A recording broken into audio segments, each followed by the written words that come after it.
something weird, you know. So thank you guys.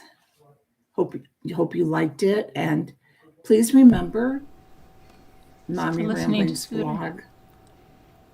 You got your glasses? Good, Kevin. You're welcome, I've got to go, Scooter. I had this plan, Scooter, before I knew you were live. Talk to you later. Make sure you check out Mommy Ramblings. Tracy Thomas, Mommy Ramblings blog. Oh, is she? Okay. I had this planned. Right. It was already planned, Scooter. Please go say hi to her. Tell her Scooter sent ya. Bye, guys. It's already planned, Scooter. Hi, everybody. Hi, GB. Hi, Kathy. Hi, J.O.S. Katrina. California Thunder. Amy's Justice League, Why Wonder. Hey, that rhymes. California Thunder, Amy's Justice League, Why Wonder. I like when that happens. Anna, Michael, Davita Lane, Flower Girl Phillips, Whisper to Me, Mike. Nana's Crazy Life. Donna Griggs. I recognize that name, Donna Griggs. I don't know. Michael, Peridot Eyes, Tina Bina, Easily Distracted, Kelly.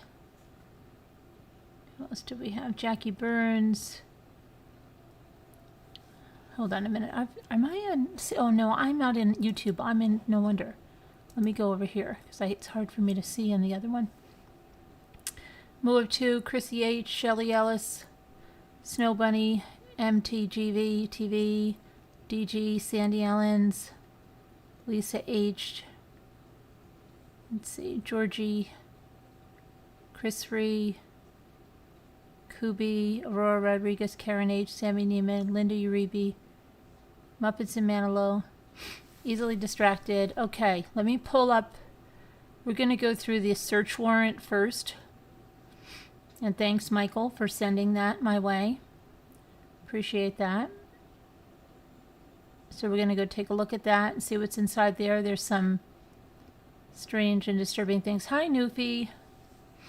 Snow Remover, Jeff Hepp, Bridget, Liza Ward, Two Scooter, I had this planned already. Shari, Linda Vishler. Welcome, welcome. Okay.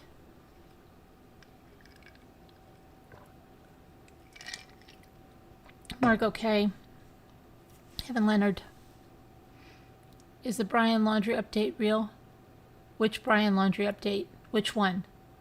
It's real. The one that the Northport police didn't know the difference between Roberta and Brian. What other one? Is there another? What's the other one? Because there is a lot of fake stuff going around.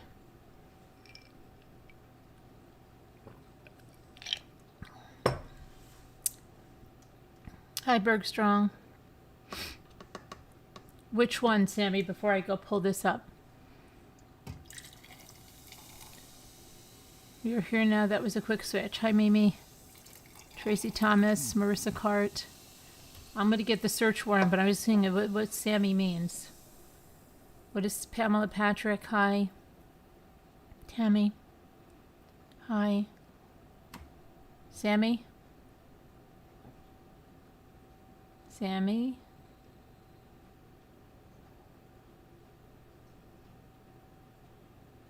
Julianne?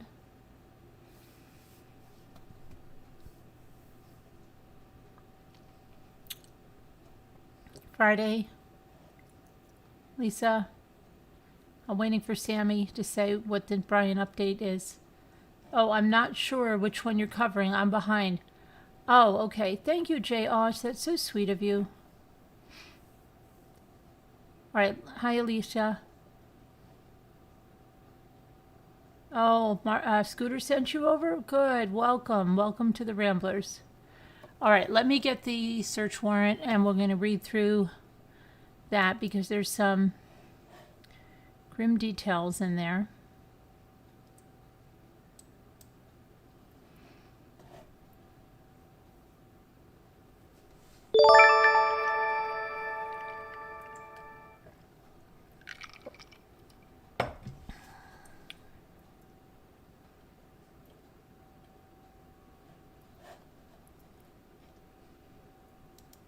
Hang on one sec here.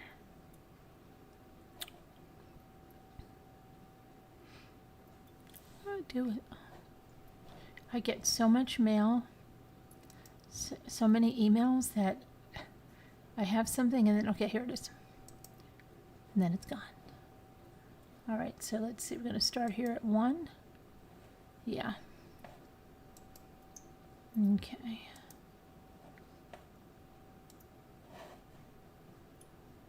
That's not it. I almost pulled the wrong thing over. This is it. Okay.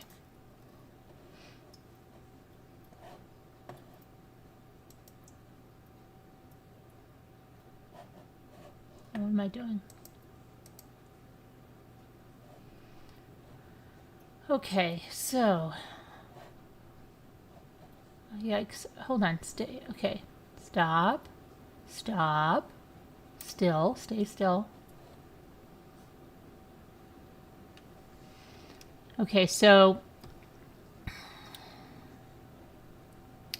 Hold on. I just gotta clean my glasses here.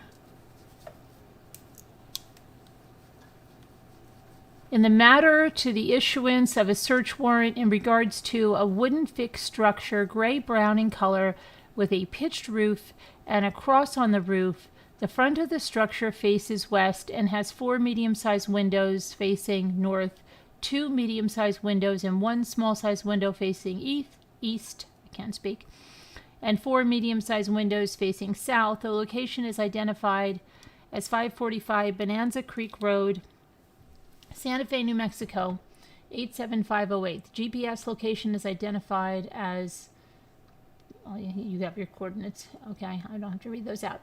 Defendant unknown, search warrant, the state of New Mexico, to any officer authorized to execute this warrant. Proof of affidavit for search warrant having been submitted to me, I am satisfied that there is probable cause that the person named or property described in the affidavit located, where is I? Is located where alleged in the affidavit, and I find that grounds exist for the issuance of a search warrant. A copy to the affidavit is attached and made a part of this warrant. You are hereby commanded to search forthwith the person of place described in the affidavit between the hours of 6 a.m. and 10 p.m. unless I have specifically authorized a nighttime search for the person or property described in the affidavit. Serving this warrant with a copy of the affidavit and making the search, and if the person or property to be found there, to seize the person or the property and hold for safekeeping until further order of this court. You are further directed to prepare a written inventory of any person or property seized. You are further directed to file the return and written inventory with the court promptly after its execution. And that was October 22nd, 2021. Okay, so let's go to the next page.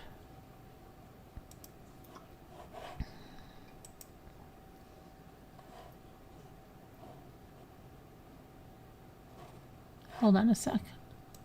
For some reason, why is it the same? I think, oh no, it's not. Okay. I thought it was the same page.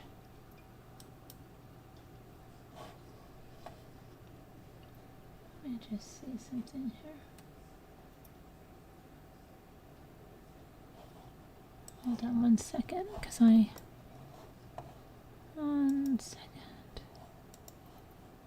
One second, because I have to get...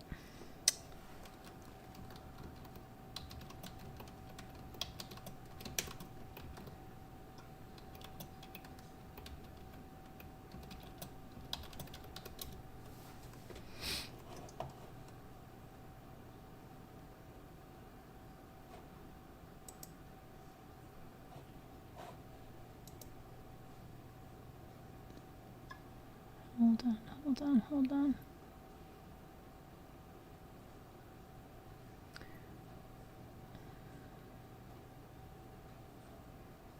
Okay, let me go through this. Hold on.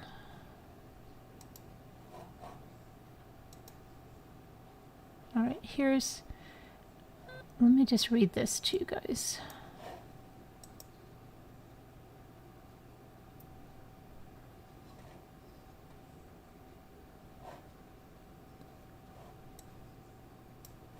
That says the same. That's the same thing on that page. So wait. Okay, items to be seized. Let's go through this. Photographs of the exterior and interior of the structure. 2 video cameras, videotapes, DVDs, DVRs that captures, documents, and records any video and records any video. Video captured, recorded during the filming of the movie. All computer hardware equipment and connector cables, including central processing units, monitors, modems, routers, keyboards, printers, computer scanner equipment, and or video transfer equipment and storage devices, including external and internal hard drives, cell phones, and PDAs capable of sending and receiving images and or text messages, thumb drives, magnetic tapes, optical and digital storage devices, digital cameras, CDs, DVDs, memory cards, micro SD cards, iPods, iPads, all other computerized tablets, Xbox, PSP players, floppy disks, or other media capable of storing data. Firearms, firearm components, documentation that establishes ownership of said firearms, ammunition, used or unused, whether it be live ammunition or prop ammunition, projectiles, castings, casings were spent or unspent. All cameras, digital cameras, and film or memory cards used by cameras. Clothing, including but not limited to shirt, pants, hats, to include Old Western style clothing worn by the actor, staff during the incident that may still be in the structure building. A scan of the scene by Leisha, I don't know, Leica, I don't know what that is, MS-60, which measures the room by laser. Latent and or visible prints, including but not limited to fingerprints or footwear impressions. Fingerprint, palm print, and or footprint standards sufficient for laboratory examination from any persons located as the herein described premises and or vehicle to be searched. Bodily fluid, bodily tissues, and or bodily organs, but not limited to saliva, semen, blood, bone fragments, skin, hair, and any other item that may have said items upon or within them. Residue apparently deposited by the discharge of a firearm and or explosions and or any items or materials that may have said items and or materials on or and or within them. Trace evidence, including but not limited to glass, hair, or fibers. Okay, now what's the... Okay, so here's the investigation, okay? And then any or items or materials that may have said items within them, okay?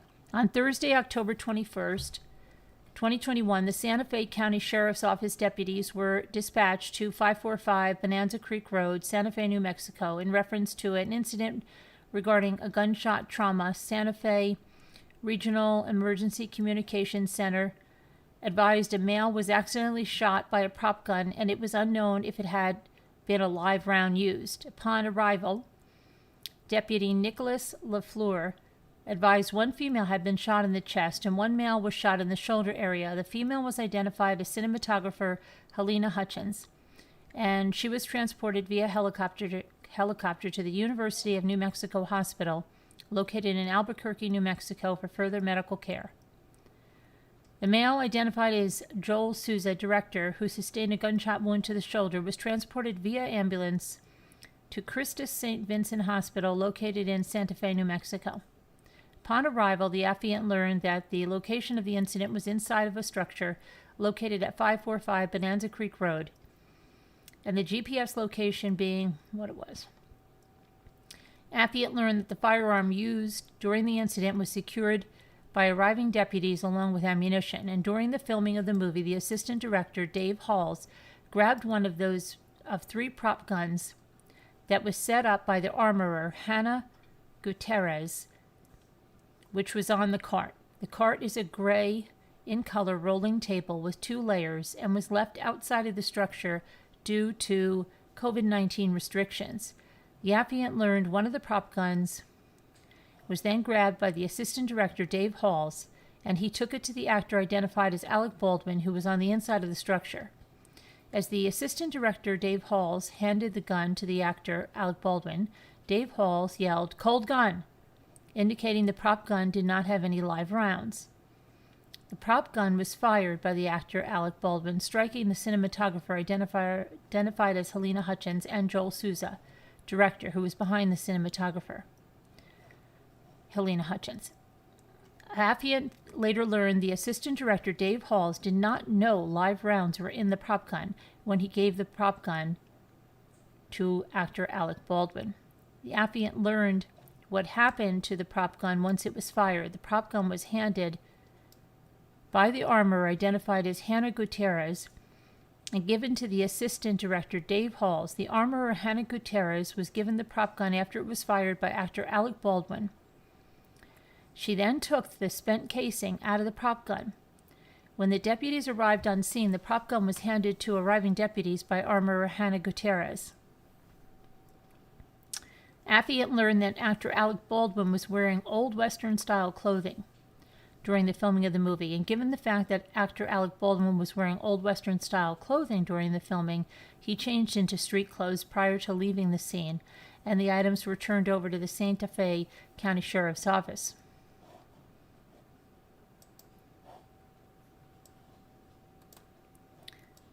Evidence technician, hold on.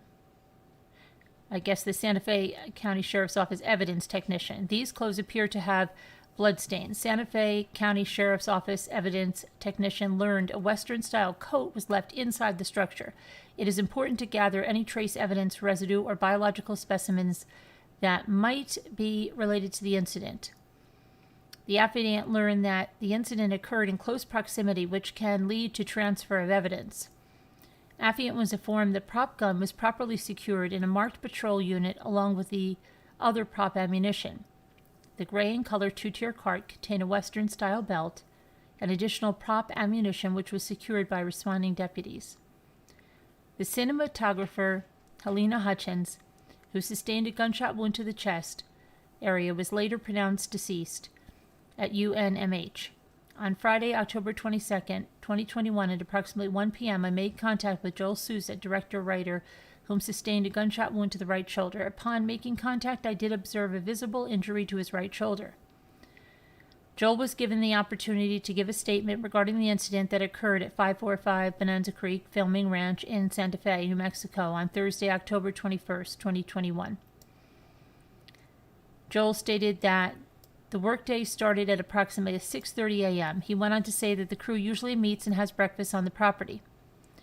During the morning hours, the day started off late due to a camera crew that had quit, and they had to find another camera crew to help film the movie. Joel said that once they hired another camera crew to assist, the day was taking longer than usual because they only had one camera to do the filming. Joel was asked about the employees' behavior, and he said everyone was getting along and that there were no altercations that took place to his knowledge.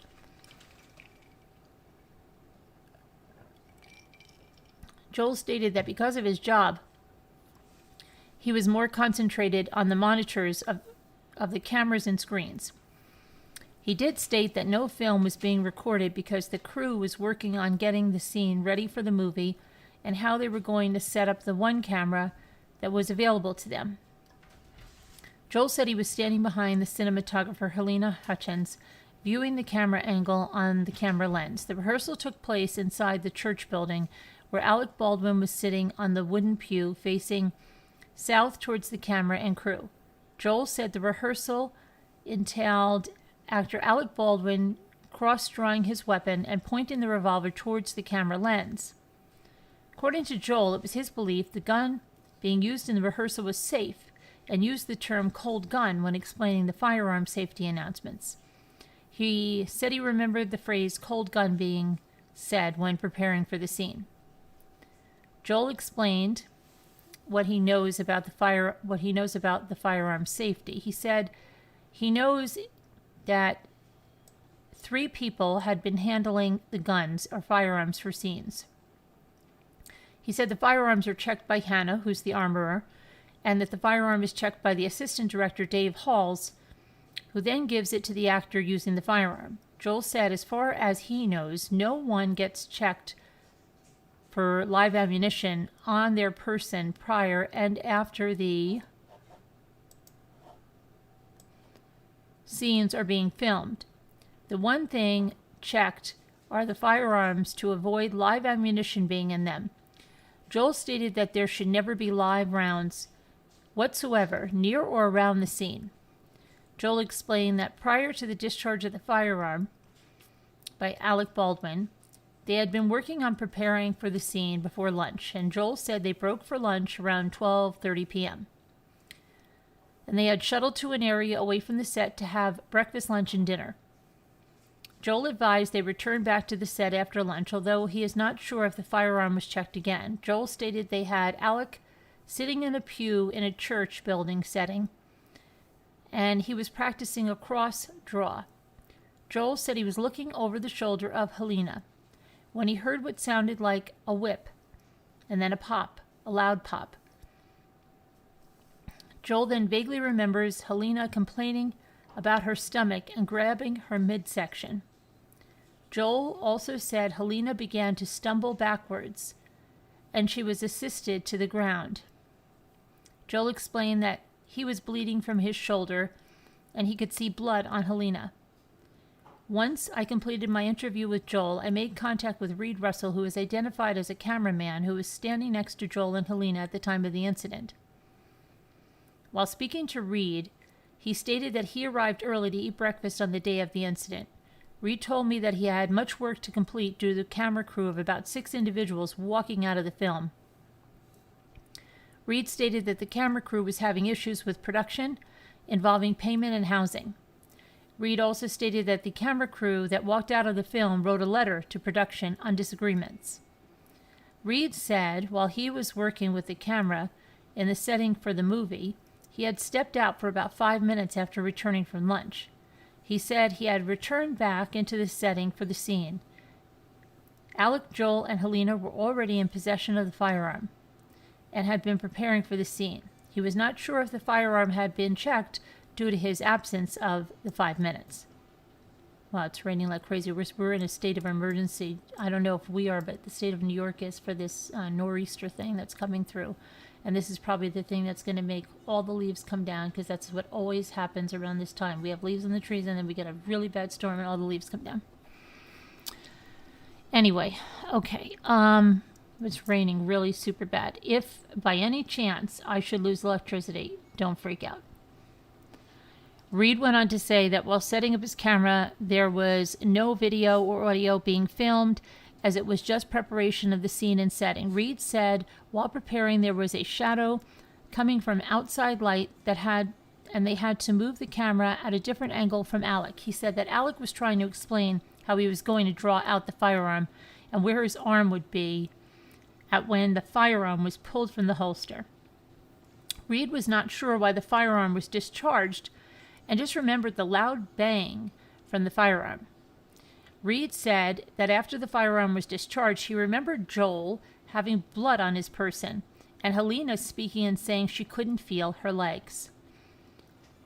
Reed stated once Helena was on the ground, medics began to treat her injury as she was bleeding while on the floor of the building they were in. You hear that rain? Oh my gosh. We had that last night too, but this is even worse. They said that we may get a month's worth of rain in one night in New York, especially. And remember how the subways flooded and stuff. Reed was asked about the behavior of the people involved in the setting of the scene. He said that everyone seemed to be getting along.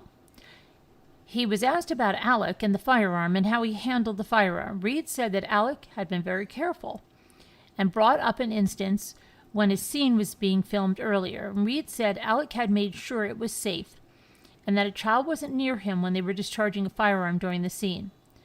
On October 22nd, 2021, detectives executed a search warrant at 545 Bonanza Creek Road in Santa Fe County, New Mexico. During the execution of the warrant, they did find that there was blood in the area where the incident took place. The incident where a firearm was discharged and 2 people were wounded and bleeding. The findings in the warrant corroborate statements about the injuries and the incident that took place. The applicant is aware that additional evidence might be located on the prop gun used while the filming of the movie. Additional review will be required of the film captured because the scene, as well as cameras, digital cameras, and film or memory cards used by cameras. Applicant learned a rehearsal was taking place and the equipment for filming was at the scene. Due to filming equipment being at the scene, the applicant would like to confirm if the incident that took place was or wasn't recorded. Based on the aforementioned information and investigation, the applicant believes there were sufficient grounds sought for the issuance of a search warrant for the aforementioned structure 545 Bonanza Creek, Santa Fe, New Mexico. The applicant has not included every fact related to this investigation, but has included only those facts applicant believes are necessary to establish probable cause for the issuance of a search warrant. The applicant is aware that through training and experience that before, during, and after the commission of a crime, there is often transfer evidence between suspects, victims, witnesses, and or the environment. The evidence may not be visible to the naked eye. The applicant is aware people involved in the commission of crimes often attempt to conceal, tamper, and or dispose of evidence, including, but not limited to, the herein described items to be seized. At this time, it's unknown if any weapons are within the structure. The applicant respectfully requests the issuance of a search warrant regarding the aforementioned location. It's important to document the condition and or location of items found at the scene and or their context within the scene. Based on the foregoing information, believes there is probable cause that items of evidentiary value may be identified within the home, which could corroborate or refute the statements that have been provided at this time. And that was subscribed and sworn and declared and affirmed to before me in the above named county of the state of New Mexico on the 22nd day of October 2021. So that's that. So pretty gruesome there.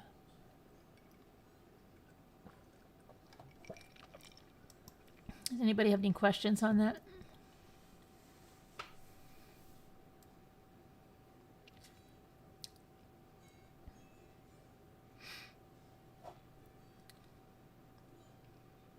Hi, Oliver. Mary Beth. Von Diesel. Hey, Von Diesel. Did law enforcement obtain a blood or urine sample from Baldwin? I don't know. I don't know about that. I know that he was at the sheriff's. I don't know. It didn't say it in there, and I don't know. Hi, Benton.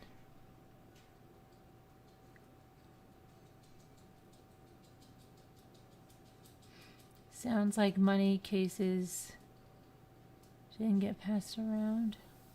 Samantha Bond, I thought the bullets were supposed to be blanks. Stupid to have prop guns. Computers can do it all. Hi, Cranky Babishka. You read somewhere the workplace safety is a big issue. And yeah, and they already had issues. Remember, we found out there were already issues?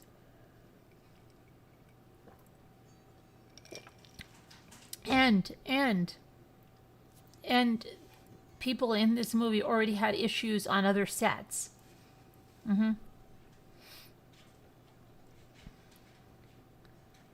You're getting lots of snow. Where are you?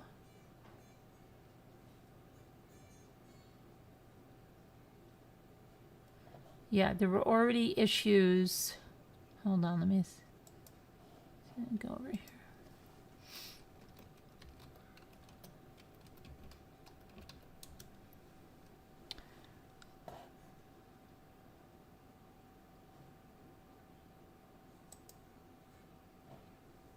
Okay.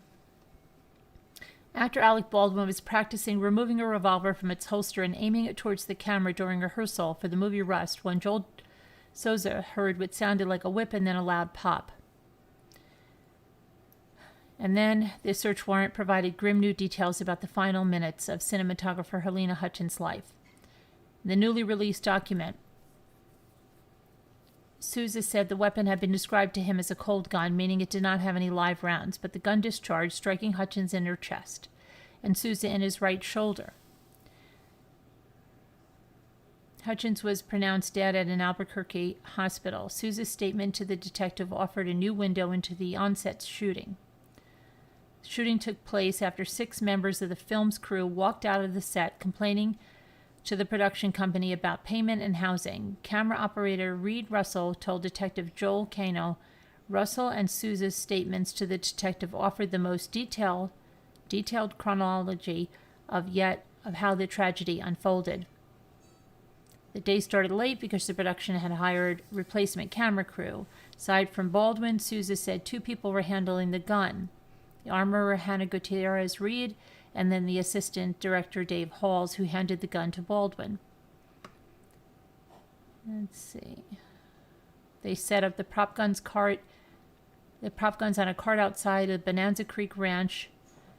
The focus of the search warrant, Halls did not know live rounds were in the gun that he handed to Baldwin, and Halls yelled, "Cold gun."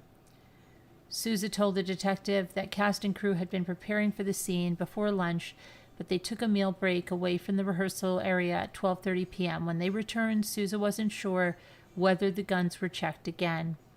He also addressed the possibility of cast or crew members bringing onto the set live ammunition and live rounds, which can include potentially dangerous blanks. See, blanks can be dangerous too, whoever just asked that. Joel said as far as he knows, no one gets checked for live ammunition on their person prior and after the scenes are being filmed.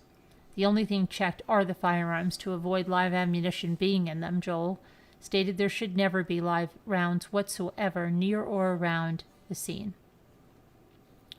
When they came back for lunch, a creeping shadow prompted the camera to be moved to a different angle. Russell told the detective, as Baldwin was explaining how he was going to draw the gun and where his arm would be positioned, it discharged. Souza said he was looking over at Hutchins' shoulder when the gun discharged, and Hutchins grabbed her midsection, stumbled backward, and was assisted to the ground. Russell recalled hearing a loud bang and seeing a bloody Souza and hearing Hutchins say she couldn't feel her legs. Crew members called 911 asking for help. Script supervisor Mamie Mitchell expressed frustration that the assistant director yelled at her at lunch and asked about revisions according to audio from a 911 call obtained by the Times. He's supposed to check the guns, Mitchell said on the 911 call. He's responsible for what happens on the set. Mitchell told the 911 operator that she could not say whether the gun was loaded with a real bullet. Hall's the first assistant director and did not respond to the Times request for comment. Halls has come under scrutiny before. Here's the thing. In 2019, he was fired from the film Freedom's Path after a crew member had a minor and temporary injury when a prop gun unexpectedly discharged. According to the producer from the film, who declined to be named because he was not authorized to comment, that same year, Halls was brought in to replace first assistant director Courtney Hope Theron on the film The Pale Door after she was let go from the job. Theron said the Oklahoma production had many safety issues that she pushed back on, such as no safety plan for tornadoes in a tornado zone.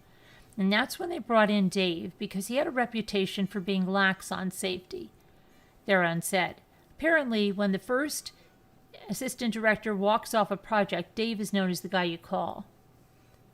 Paper Street Pictures, the production company behind The Pale Door, did not immediately respond for a comment. On the action thriller One Way, shot in Georgia in February, a camera assistant said Halls did not hold a safety meeting before shooting a dangerous scene involving a Russian arm, a crane-like piece of equipment that is attached to a high-speed vehicle during filming, and reported her concerns to 2 producers and a local union representative. Those individuals did not respond to a request for a comment from the Times. He has this demeanor that is almost like He doesn't take anything seriously, said first camera assistant Lisa Long, who reported Hall's behavior. It's got so bad that I had a meeting with production to tell them that he didn't care about our safety, and it wasn't right. Santa Fe County authorities are still trying to determine what kind of projectile killed Hutchins.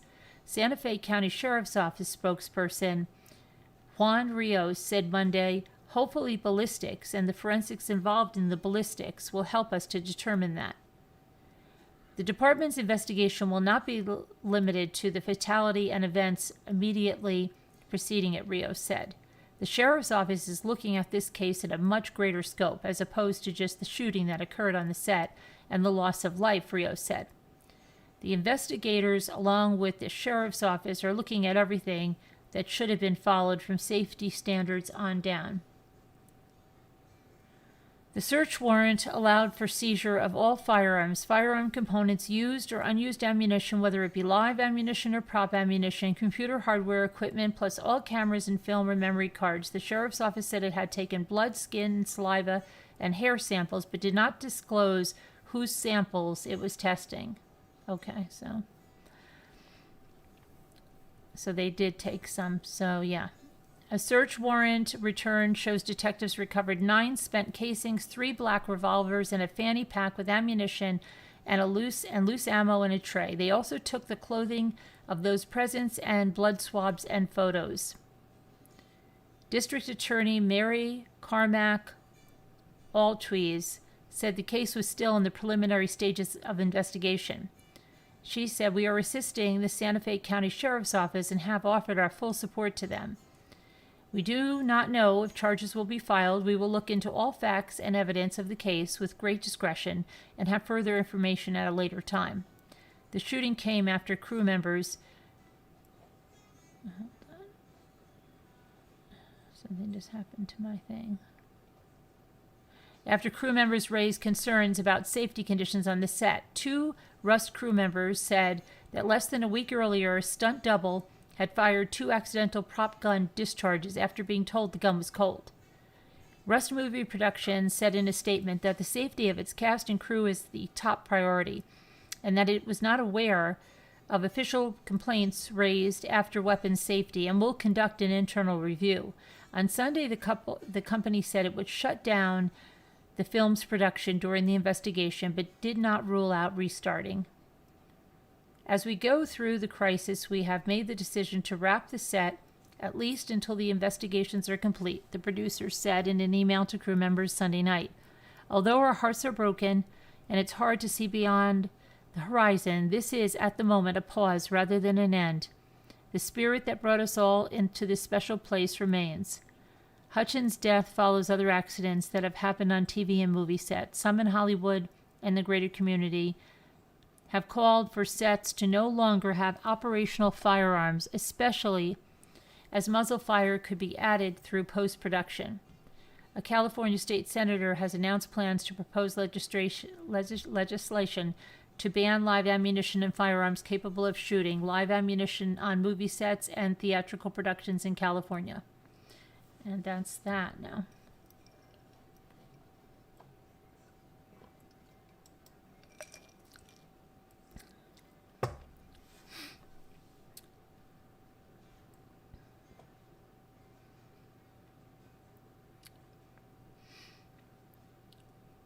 You might fall asleep. Hi, it's a crying shame.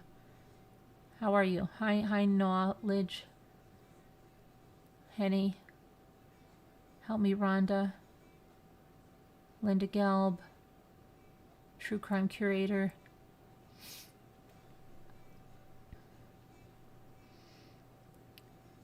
So anybody have anything to add on that? First of all, the first term fame. Hi, Amy Celeste. Yeah. What is real ammo on a movie set? Yeah. Hi, John Wasaki.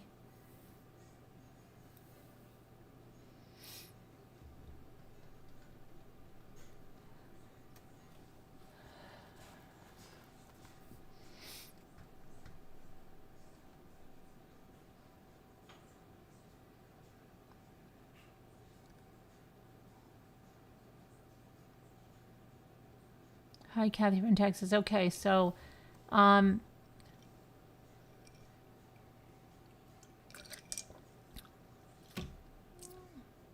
nothing that I should say here. Oh, okay. That's okay, Tony. Hi, Kelly. So let's are ready to go on to the next thing. Now, I'm sure you all saw it. Did everyone here see the interview with Josh Taylor, the public information officer for the Northport Police Department? Did everyone see that interview? Where he said that they made a mistake and that Brian and his mother look alike. And really, you know, who would do that? He said, who would go bring a car back? You know, like, they can't be expected. Small town girl, hello there. Yeah, we don't know if we're guaranteed. Our lives can change on a dime. I know that.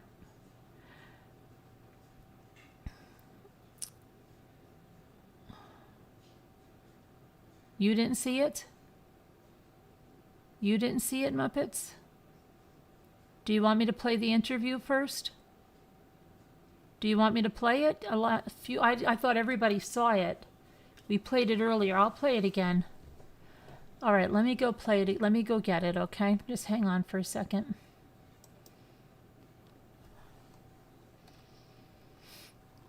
Hang on.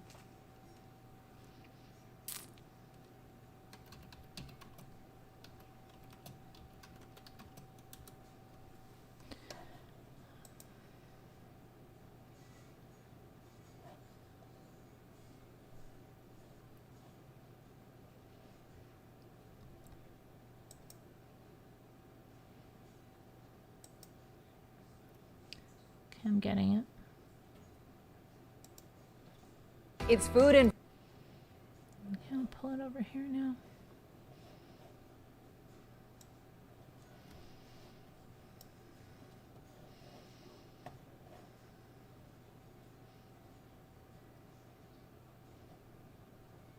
Admit to making mistakes in the Brian Laundrie case. In that Wink News exclusive today from the Northport Police. And Wink News reporter Erica Jackson joins us live from Northport. Erica, the Northport Police Department thought that they had a close eye on Brian before he was reported missing.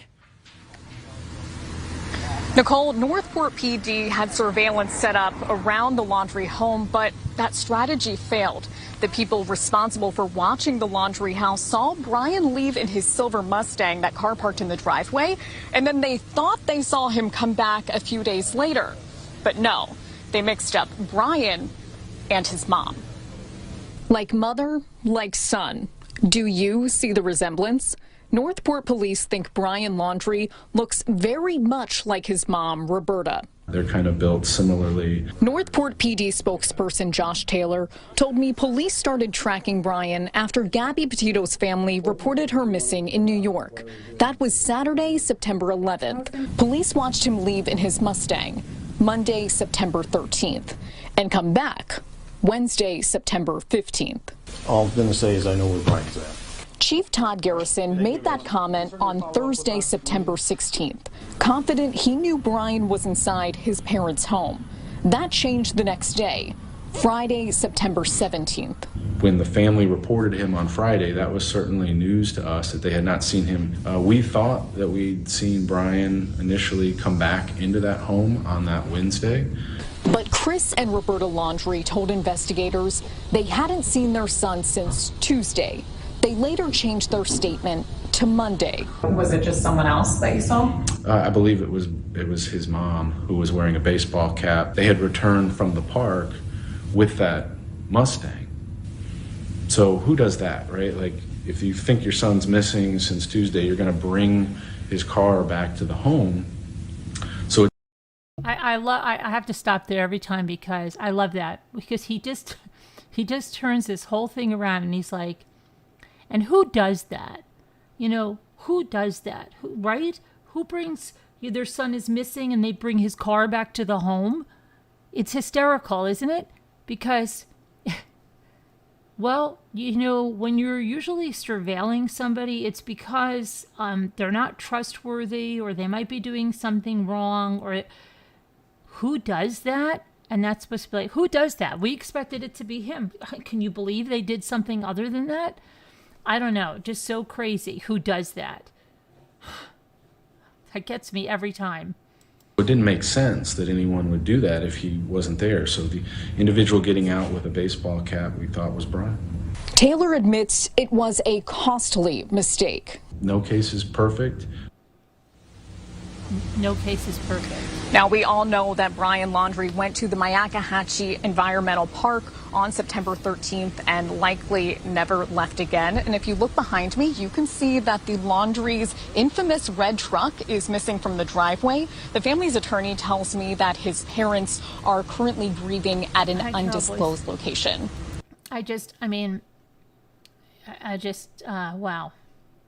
You didn't hear this? Did you hear the whole thing, Alley Cattails? It's crazy. It's really crazy.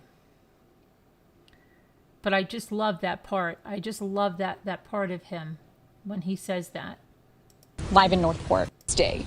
They later changed their statement to Monday. Was it just someone else that you saw? I believe it was his mom who was wearing a baseball cap. They had returned from the park with that Mustang. So who does that, right? Like, if you think your son's missing since Tuesday, you're going to bring his car back to the home. So it didn't make sense that anyone would do that if he wasn't there. So the individual getting out with a baseball cap we thought was Brian.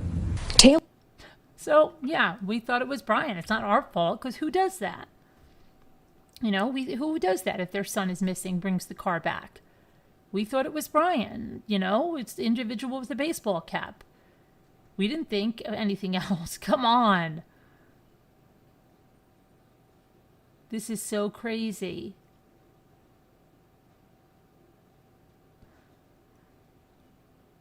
Hi, Flo. Oh, have a good visit with them. Hi, Carol Boyce. And you should enjoy it, Flo. It's so crazy. I'm just like, what? The ticket on the car to be moved, parked in the US. Yeah, why would they do that, Mike? Why wouldn't they understand? Why wouldn't they know? Why wouldn't they be watching that car to see who came in and was getting it, right? Why wouldn't they have their eyes on that car? If they were surveilling him and they know, are you telling me they don't know that's his Mustang?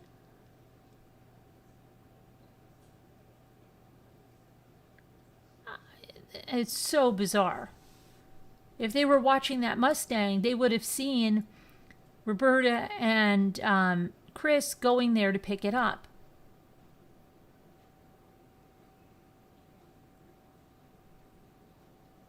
This is just nutso. I mean, I can't get over. I cannot get over. Who does that, right?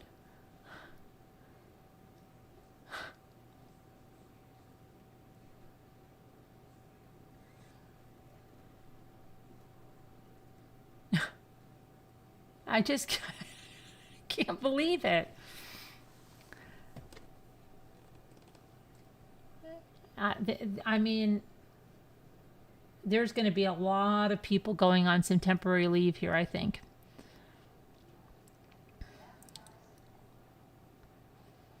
It's crazy. It is so crazy.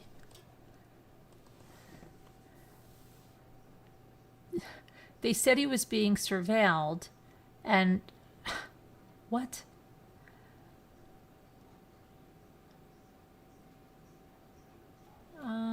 Let me see. What? You sent me 2 messages. Hang on. Okay. Let me see.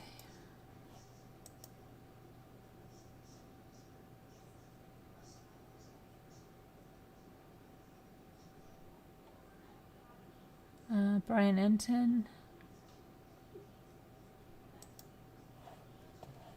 Let me see what you've got. Brian Enton. I was going to go to Brian Enton in a minute. I'm going to see if it got here.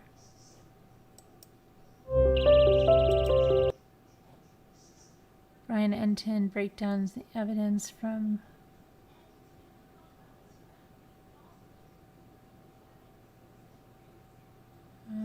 okay, let me see this. Hold on.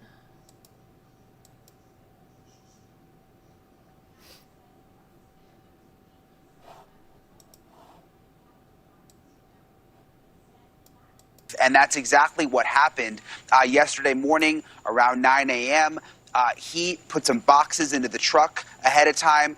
Roberta had a backpack. They got into the red truck and they left. The only thing Steve Bertolino, the Laundrie's attorney, will tell us is that they are somewhere in Florida right now grieving the loss of their son. I think a lot of people were really wondering after the news, broke that he was indeed dead, that they'd identified those remains as his, if people would just sort of back away and leave the little yellow bungalow alone. But he saw the need to put up the no trespassing signs. Why is that? Well, there have still been people in the area visiting the house, shouting. Some new signs have gone up. It hasn't really quieted down much on the street, at least over the weekend and on Friday. Today we were in Northport. It was definitely quieter. I think people realized that the Laundries were now gone, so there was really no point for them to be outside the house. But overall, I would say the developments at the end of last week really did not tone things down outside the Laundrie house. So are you surprised at the announcement that there will be no funeral for Brian Laundrie, or is that even true? Maybe there will be one. It just won't involve any publicity. Yeah, it's possible that Bertolino is just telling us no funeral and they might have a small memorial service. He said that Brian will be cremated. We know that, all that's left of his remains right now, it's skeletal remains. No, it didn't really surprise me, Ashley, just because, they have such a hard time even leaving their house without people getting upset that I think it would be difficult for them, obviously, to have a funeral. And perhaps that's sort of what they're doing right now somewhere, gathering as a family and, having that moment right now. Yeah. So here's something that I found astounding. I know that people are talking about a TikToker who found a water bottle in the reserve and has turned it over to the police, and that the TikToker has matched it with the water bottle found in Gabby's truck in the van.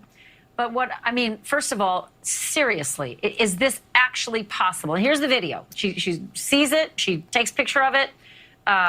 It's a pretty unique little pattern on it, so it's not unique. That would be something that would be unique and memorable. It's a very popular But my water question bottle is, the medical examiner came out there.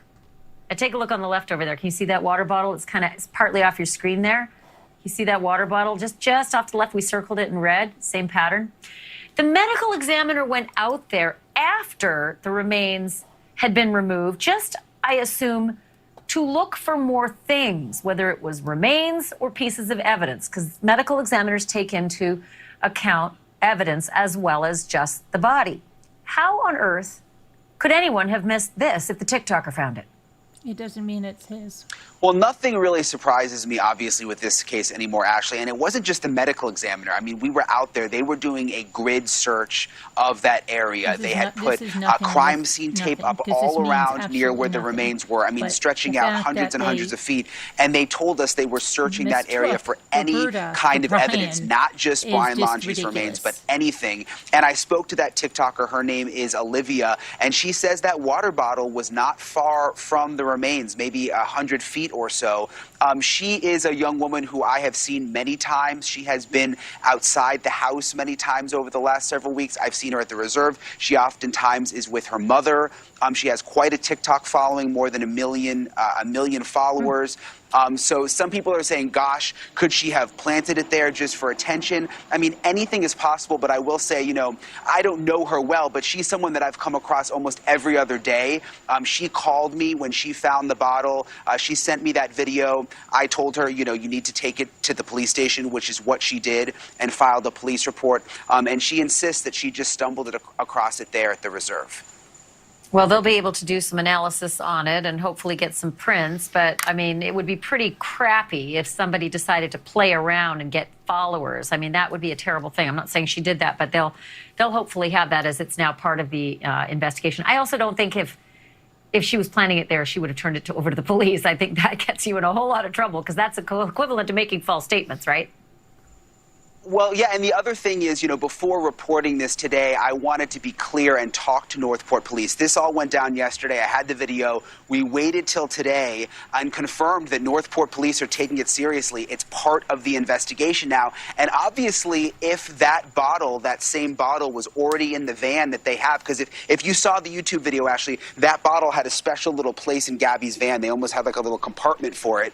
We saw it in all of her old videos. You would imagine if the FBI Northport Police already had the bottle, they would have very easily just told me today, look, like, we already have that bottle. There's something fishy about this. That's not what they said at all. They said, yes, we've taken it in. It's now part of the investigation.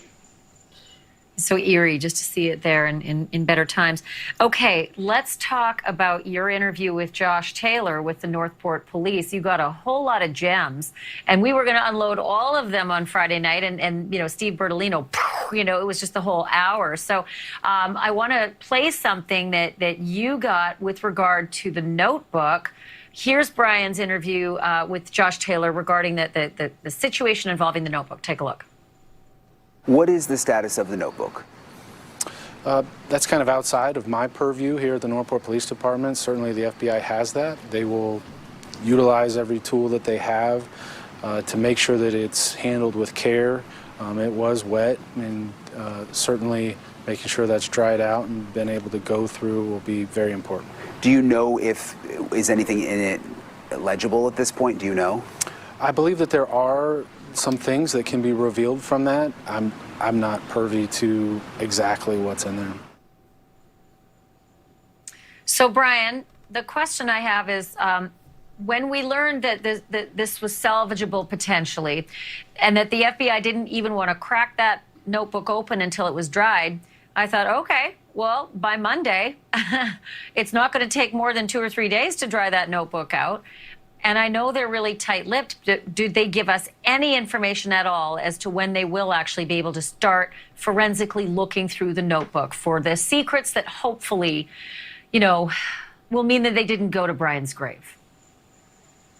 They did not give us a timeline, Ashley, and sort of what I understood from Northport Police and Josh Taylor was that they had eyes on the notebook. They were able to see that there was possibly something significant in it that could still be read, but that it was wet and that it is now in the hands of the FBI. So I think it's going to be up to the FBI to decide when they want to release what's inside. Even though Brian Laundrie is now dead, this is obviously still an ongoing investigation. So I suspect we won't hear what's in that notebook for quite some time. I sure hope we will. I mean, it's frustrating given the fact that I think the Gabby Petito case will likely be closed if this was the #1 and only suspect and strong suspect, meaning no other suspects. If that case closes, then there's no reason to keep that stuff private. Part of the case. It's not just someone's private belongings. It's part of the case. Okay, so here's the other thing that, we were going to talk about on Friday night. It was just such a big story.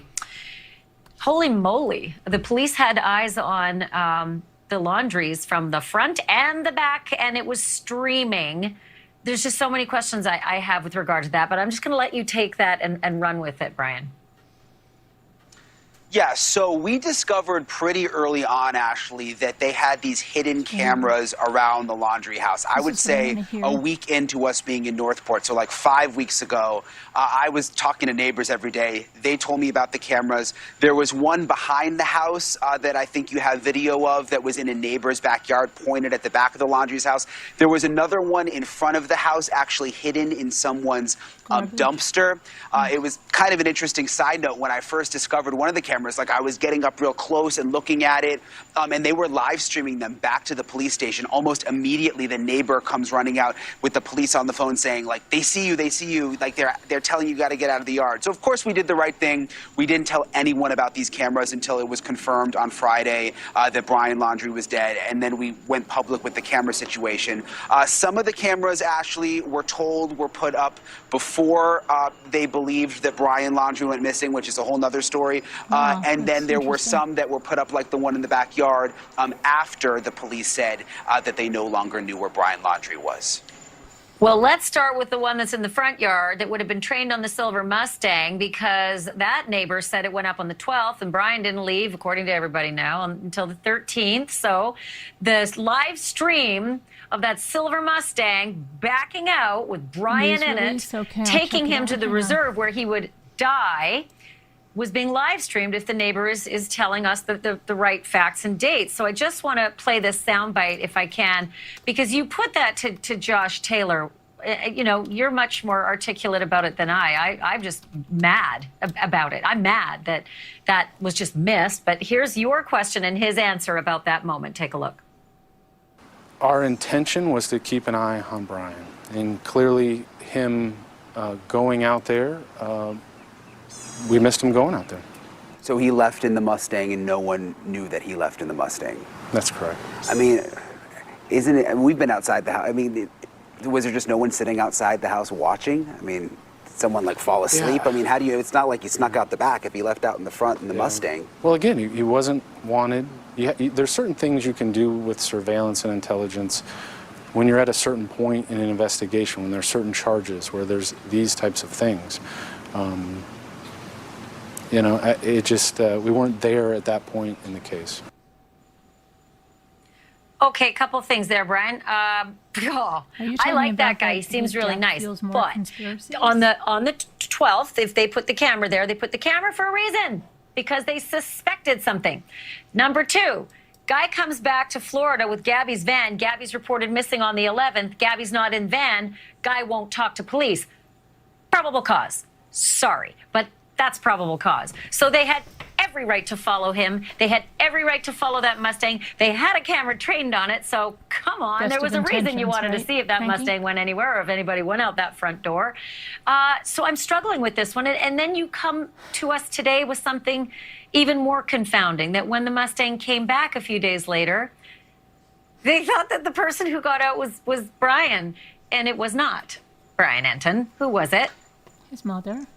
Yeah, so this even caught me off guard today. I had done that interview with Josh Taylor on Friday. I thought we'd sort of piece this together, and then he comes out with this today. Okay, follow me here. So you remember when the police chief said, we know where Brian Laundrie is, we have eyes on Brian, and that turned out not to be true. Well, we've obviously been grilling Josh Taylor in person and behind the scenes. Explain this to us. Why did the chief think that he knew where Brian Laundrie was, but he actually didn't? So today, Josh Taylor clarified it and said earlier that week, they saw the Mustang pull into the driveway on Wednesday of that week, that first week, and they saw someone get out with a ball cap on and go in the house, and they thought that was Brian Laundrie. Well, it turns out it was Roberta Laundrie. It was Brian's mom. They thought Roberta was Brian, so the officers doing the surveillance called up to the higher-ups and said, we saw Brian go into the house, we've got eyes on Brian, but now they've realized it was actually Roberta. If I did that, I'd get fired as a journalist, you know, and the stakes, I mean, you know, no, the stakes are pretty low with what we do when we watch people. But Roberta's in her maybe early 60s, late 50s. She wears like a flouncy thing a lot. She's kind of short. Brian's a tall, skinny, bald dude with a beard. Brian's not tall. I'm sorry. I just cannot. I can't compute, Brian Enton. I just can't compute. I thought it was a typo. When you sent that today, I thought it was a typo. All right, my friend, I know you're packing up and you're heading to Wyoming, and I know you're going to do incredible work when you're there. So we'll see you tomorrow night with your report from... I don't know if you're even going to make it in time for tomorrow night. Okay, I'm just going to give you the day off tomorrow so that you can compile some good work. Brian, thank you. Okay, so that is that. Let's see what the other thing is that you sent me. Uncovering Brian's secrets. When was this from? Wholesome, easy, fast. Yeah.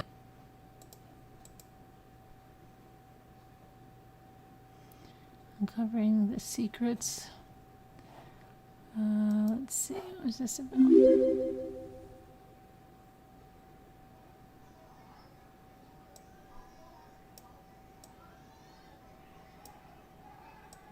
Anthropologist tasked with that job may not be able to find out either.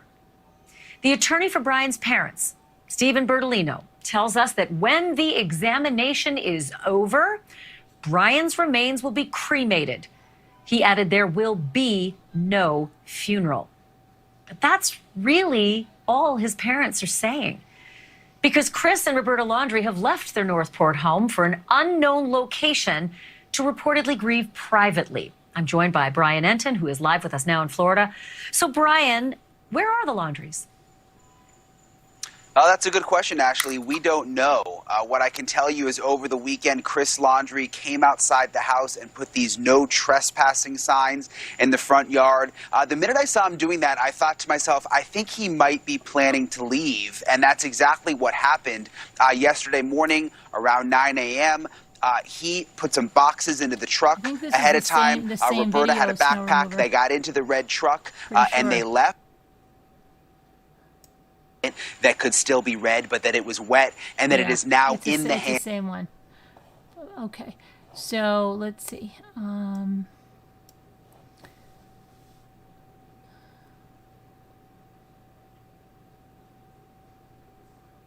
But who could believe anything he may have written could be all lies? Exactly. You'll never be satisfied with anything, even if he came out and told you something.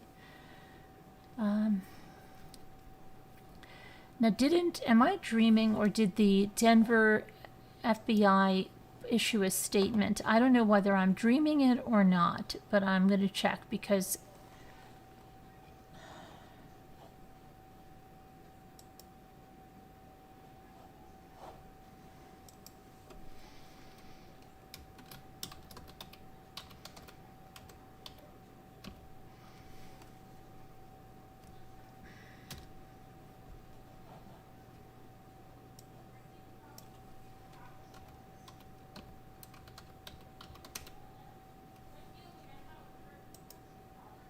okay, let's see here.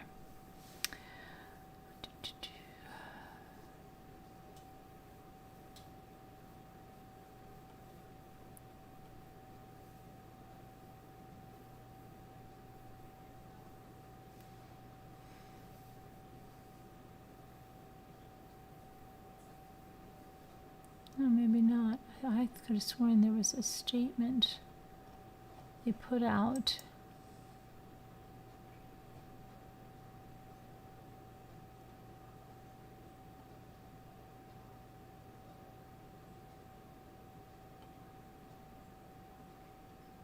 I guess not. Okay, I don't know why I must have dreamt that. Let me just check on Brian and on Twitter here.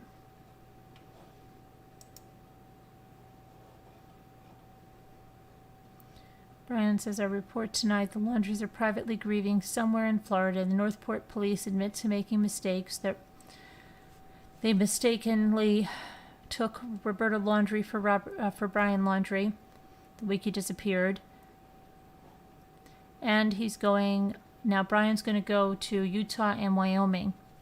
He's got an early flight in the morning, so have a safe flight, Brian. We'll see you out there. And that is that. I'm going to put the number in if you want to come up and talk about any of the stuff from before or this stuff. Feel free to.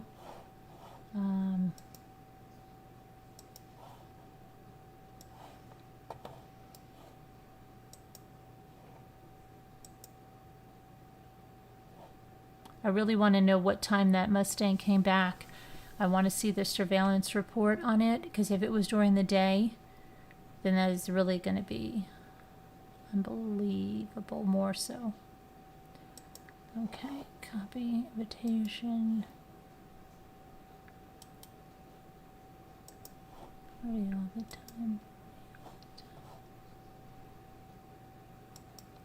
Okay, invitation is there.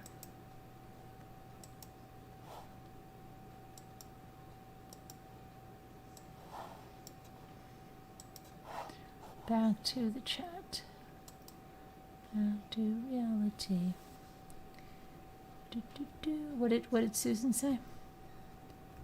What did Susan say? What did Susan say? Another body was found close to where Gabby was. The young man who went missing last Thursday, supposedly. You're not talking about the man that hung himself? Who are you talking about? What man that...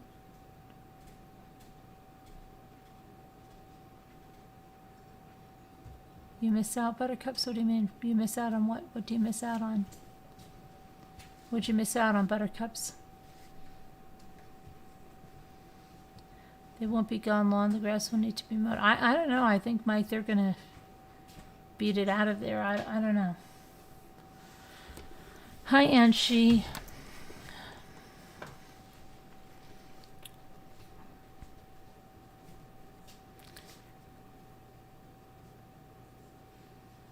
A real estate attorney handling a criminal case. Nothing in this. Yeah, nothing makes sense. No.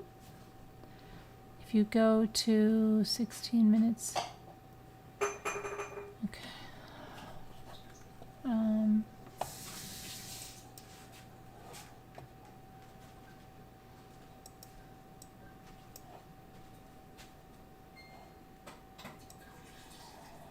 16 minutes. Prince Brennan. And she's just released a brand new one, too, called The Bone. Oh, sorry. There's a break right there. Hang on. Man, oh man, is she ever perfect for this. Dr. X, thanks so much for being here. I keep thinking, with just some skeletal remains, and we don't even know how many, is there a chance that we will never find out how Brian Laundrie died? Absolutely. There are one of the things that the anthropologists will look at is manner of death. They will look for any evidence of sharp instrument trauma. And I'm only talking hypothetically because I didn't work on this case, but I've worked on many similar to it. But they will be looking for sharp instrument trauma, stabbing, slashing. They will be looking for blunt instrument trauma. They will be looking, of course, for gunshot trauma. And those, of course, are going to give you some information about manner of death. There are many types of death that don't leave anything in the bones. Poisoning is not going to leave anything in the bones unless it's very long term and, you know, like arsenic or something. If you're gut stabbed and you just bleed out, that's not, if it doesn't touch a bone, then you're not going to derive anything from the skeleton. See, that's the big question, I think, because, look, if he shot himself, the gun can't walk off on its own. A dead body usually has a gun within falling distance. And that left me to think, well, if he hanged himself, then the cord would be around the top of the spine. And that made me think, okay, well, what if he took pills or cut his wrists? You wouldn't necessarily see evidence of either. You mentioned the pills. You might not see evidence of that in the wrists either, right? You might see evidence in the wrists. I have seen where you have very hairline cuts from if there's a very sharp knife. That can get all the way down to the bone, so you could see evidence of that. And the placement of those would be telltale. Do you think there's a shot at this point, Dr. Reichs, that there's any flesh at all left? Because we have no idea how much they have found. They've called it skeletal. And we don't know how long it was out there. But can skeletal remains have little bits of flesh left behind that could let you know if it was an overdose? Well, there could be flesh left behind. It could be, the body could go in one of two directions. One would be mummification, where you lay out a long time, but usually that's going to be in a dry environment, or it's going to go towards putrefaction, decomposition. But it's going to do that in a gradual progression, so that there may be, especially ligamentous, the tough things that hold the bones together at the joints, the ligamentous tissue. You may find bits of that still clinging to the skeleton, even though it's far into decomposition. Also, we're deep in the joints, or where it's protected by bone, where you've got flesh, muscle that might have been protected by a bone. You may very well get bits of that. Now, whether you're going to be able to derive any poison from that, I doubt it, because it would take time for that poison to have made its way metabolically through the system and to get out into the bones or into the periphery. And so that's not likely. Last question, Dr. Reichs, and that is this. Again, we don't know how many parts of Brian's skeleton they found, but most people have been talking about gators and wild boars. Not many people have been talking about the vultures, and you've got a little sort of secret about that. Well, yeah, I mean, birds are one of your biggest, any animal will scavenge anything. Rodents, your dog, your cat, bears, as you say, vultures, anything is going to scavenge. And that's probably going to show up on the bones, or it's going to show up on the distribution of the bones, because animals tend to drag things around, or even, fly away a little bit and drop it at some distance from the body. The other thing the anthropologist is probably going to be looking at is, so dispersal patterns, important. Was the skeleton just lying there as a complete skeleton, or was it, I would suspect, distributed somewhat from the primary location? And the other thing they're going to be looking at is what we call postmortem interval time. Can we nail down, can that anthropologist, that team, nail down time since death? When was the time of death? Not to within hours or anything like that, but by looking at the state of decomposition and knowing the environmental conditions. I understand it was swampy, it was wet. How long was it wet? Was it alternating wet and dry? What scavenging animals are there? What scavenging insects are present? The anthropologist is probably going to work with an entomologist, a forensic entomologist who's a bug specialist, kind of how, like we had on bones, and a forensic botanist. And is there vegetation growth above the bones, above the belongings that were in the vicinity of the body? All of those things are going to help in determining when Brian Laundrie died, because we don't know exactly when that took place. I mean, it's just so fascinating. Kathy Rex, thank you so much for your expertise and for your super smart writing. The brand new book is called The Bone.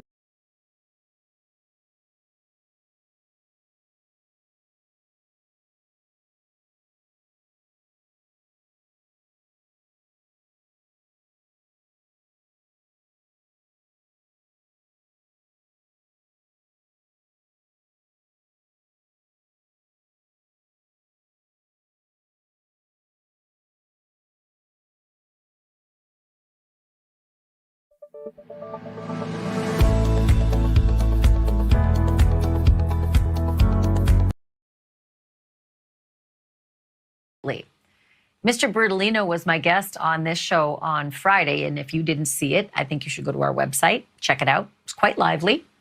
I think it was quite informative as well. It was supposed to be 20 minutes, and it actually ended up being the entire hour, so now you really have to go and see it. But a particularly important part of the conversation happened when we discussed which conversations with the Laundries fell under attorney-client privilege, and more importantly, which conversations did not. Here is some of that discussion. I just mean for the purpose of this particular engagement, say from September 1st on, you did not go to Northport to engage with them. You really had to do this from afar. That's correct. Everything has been, by telephone, text message, or how should we say, FaceTime. What about when you went to Orlando? Or sort of these group Zooms? Did you have like the family, group FaceTime or the group Zoom like this? No, we didn't. We didn't do something like that. Conference calls? We've had a couple of conference calls, yes. Without divulging anything they said, were they at least all three of them, able to engage with you and fill you in on their perspectives of anything that you were discussing?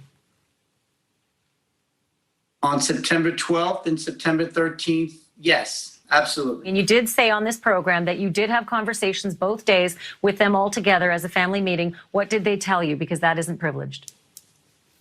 I disagree. I think, you can represent multiple clients, as you know. You can get waivers of representation, as you know. No, you can't. You can't have that conversation in criminal proceedings, and that does mean that the privilege is waived. You can do it in real estate.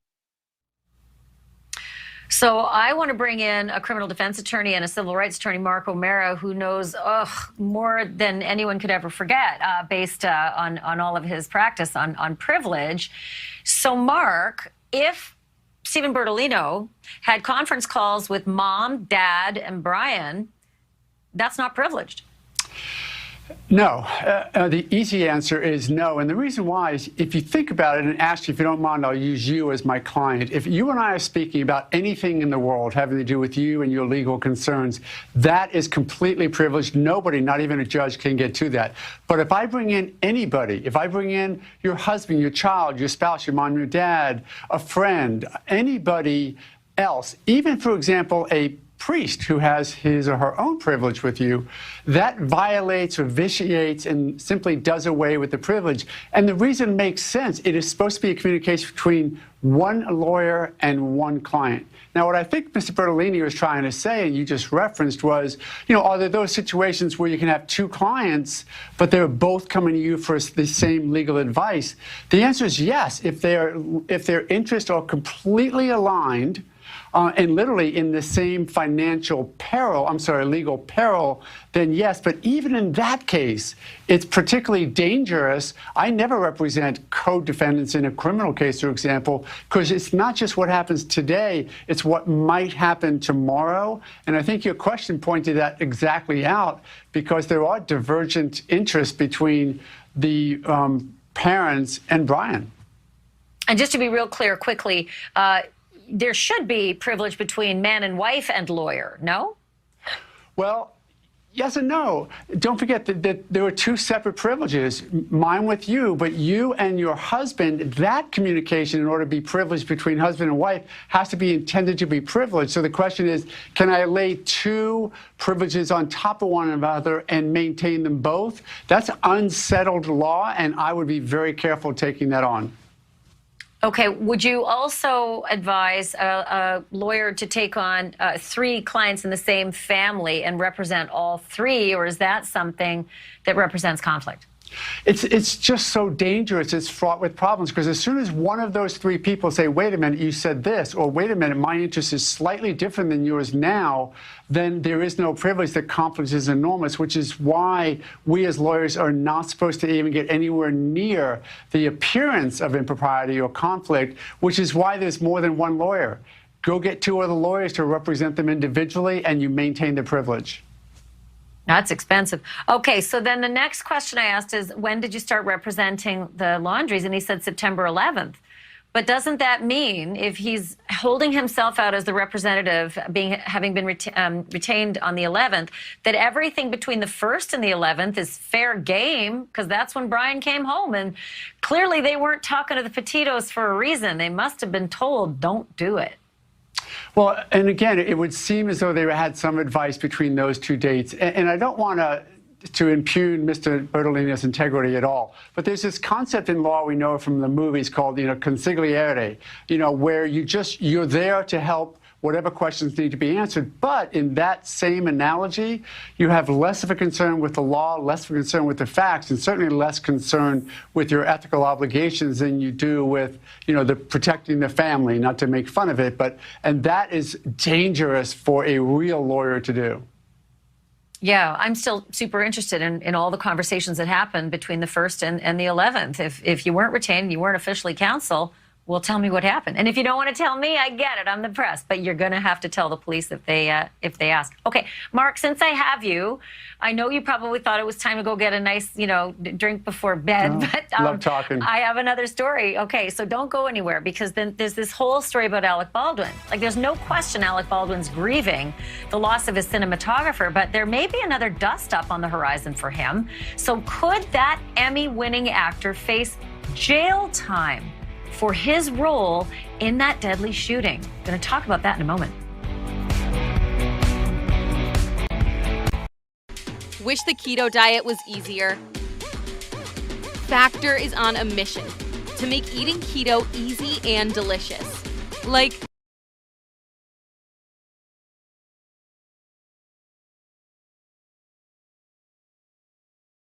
sorry, I just jumped up to get a. He texted me about the gutter. He said they don't have any white gutters right now, so he's got to wait till. Why? What aren't gutters all white? Why gutters? No, some people are this way. Really? That's pretty crazy. Okay. All right. So the minute I jumped up, she decided to stop.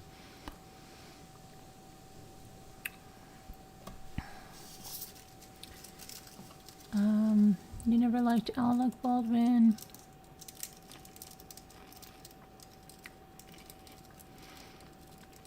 Okay, so feel free to call in. Mike, you want to call in?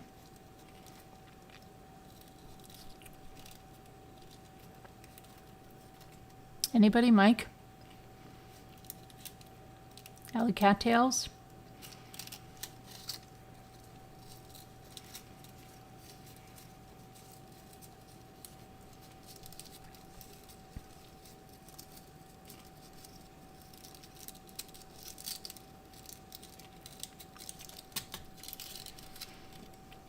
Tell me if you're emailing me to call in, because I don't just check.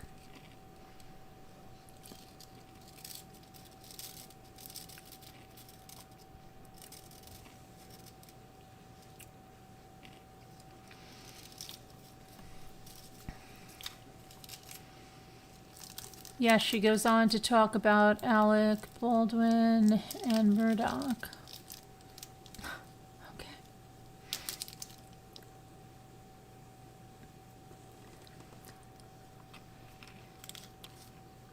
We need a poll. Okay, we'll do a poll. All right, I'll put that back on.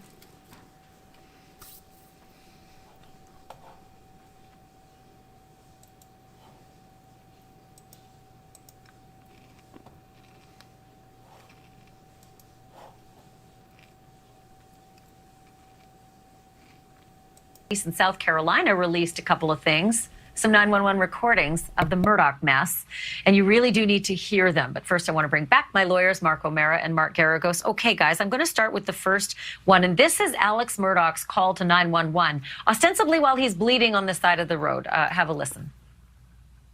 I got a flat tire, and I stopped, and somebody stopped to help me, and when I turned my back, they tried to shoot me. Oh, okay. Were you shot? Yes, but I mean, I'm okay. I'm okay. And then his lawyer said superficial wounds, bullet wounds, posterior scalp, skull fracture, brain bleeding, and then life flight. Life flight. So then what followed is a 911 call, guys, from a witness who was driving by. Now, this one I thought was going to be super excited. And then I heard this. Take a listen. Hampton County 911, where's your emergency?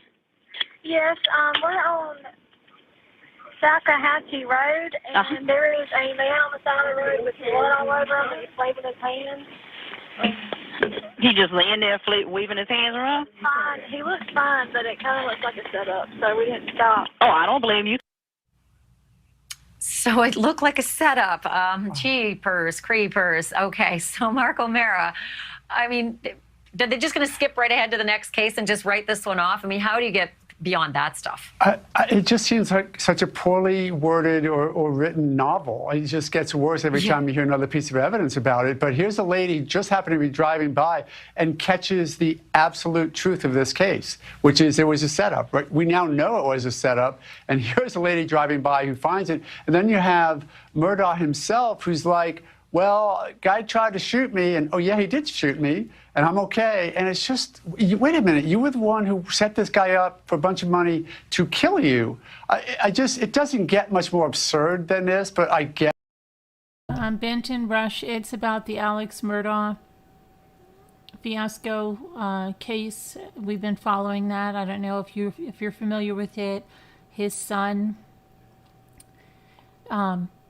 crashed a boat while heavily intoxicated into a piling in a river, and it threw Mallory Beach, 19 years old, from the boat. She was found a week later. So the son was facing a legal proceedings about her death, okay? And then I think it was in May, June, whatever it was, a few months ago, that son facing that and this man's wife were found shot to death on their hunting camp. And then this guy, Alex, okay, who their family, generations and generations of lawyers in this prestigious legal firm. But now all of this stuff is coming out. And he was accused of misappropriation of funds. His wife was already looking into stuff before she was killed. And on this day, then the Friday before he was let go by the firm, his license was revoked. And so he arranged a shooting. And it was supposed to get his son, Buster, the only surviving son, a $10 million life insurance policy, but for whatever reason, it just grazed his head. So that's what they're talking about, just so you know. Yes? Right. We're not done yet. There will be more absurdity, I promise you that. And I'm going to give it to you right now. It's the rest of Alec Murdoch on the 911 call. And this is how a guy who was supposed to, like, he's trying to let people believe that he's almost just been murdered, right? It was an attempted murder. And this is what he said in terms of the description of the fella who shot him. It was a white fella. I'd say a white male, a fair amount younger than me. Really, really short hair. Okay, so Mark Guerra goes, I can only think now that he's trying to come up with some scheme in his head that's going to get Cousin Eddie off the hook, because that's not a description of Cousin Eddie. And clearly this whole scheme didn't work. So now he's like cleaning it all up best he can. I think the easiest thing that you could come to the conclusion is you're generally, if it goes to trial, you're not putting him on the stand. I mean, sorry. Is it? You think this is going to go to trial? Could you imagine this at trial? And I've got only like 30 seconds left. Well, let me just tell you one thing. I suspect that there's a lot more to this story, driving this story, and I'll leave it at that. I just think that you may see a trial out of this. I'd be fascinated. Well, you know, Mark O'Mara, I want to. Can you come back again? We're going to do the story again, of course, because Absolutely. I do think there's going to be. I think there's Okay. going to be more than one. I don't know how she has time. Coming up tomorrow, I needed to tell you something. So this is amazing. While all of this laundry business has been going on in Northport, there are tourists who have come to see the crime scene, to see all the sites. And we're going to take you site by site with some of these crime tourists who met on Facebook, came together for the story. That's tomorrow. I don't see anything on Alec, but that's okay right now. All right.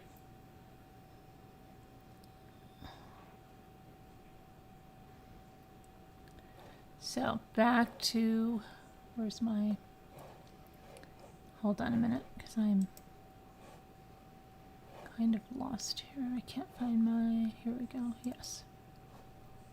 Okay, so let's see what that poll is doing. And in the meantime, if you guys could hit the likes, that would be really nice. Or you could hit the thumbs down, whatever you want. Just engage with the video one way or another. 57% say yes, and 43% saying no. Do you think the Laundries will return to their house?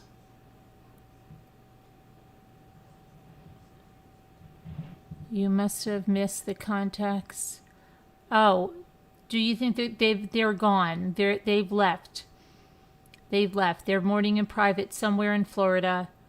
They put a couple of boxes in the back of the truck and they left. Put a bunch of no trespassing signs around the yard and they left. That's what the question is saying. Okay? All right. So, let me check the emails here. See if anybody is emailing here. What did I do with my email? The other one, I opened that. Oh, you're not going to think it's me again? Really? Really?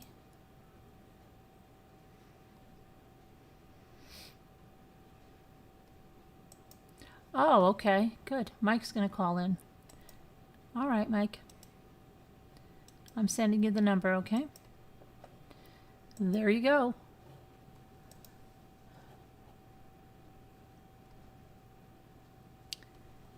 Perfect. Okay. Good. All right.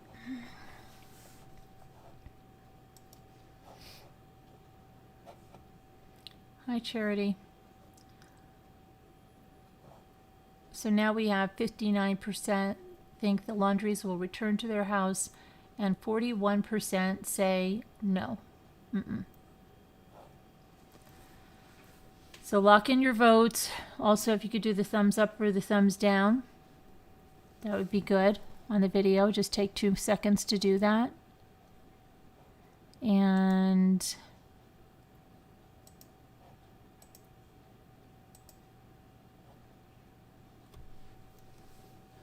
nothing is forever. What does that mean? I know what it means, but I mean, what's it in regard to? They may send packers in to move their belongings. Yeah, I think they will. I think they will. I mean, if it becomes, I mean, if everything dies down there but they've got the neighbors and all that, I don't know. I don't think they want to deal with that. They might be back to pack up and put it on the dock. I don't think they're going to live there again, Carol Boyce. I mean,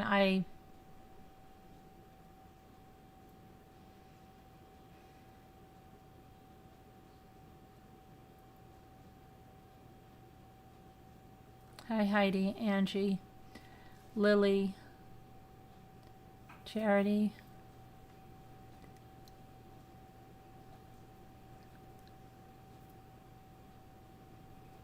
So much happened in this little day that I missed. I know. That's what happens.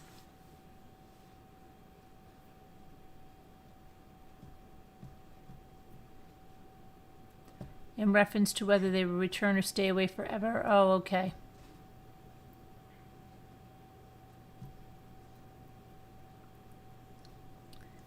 Michael says, inside joke, I'm a dummy. What? They could have been. That's exactly what I think, Nikki. I think that's what they were doing inside. I think they were packing. I think that's what they were busy doing and going through stuff.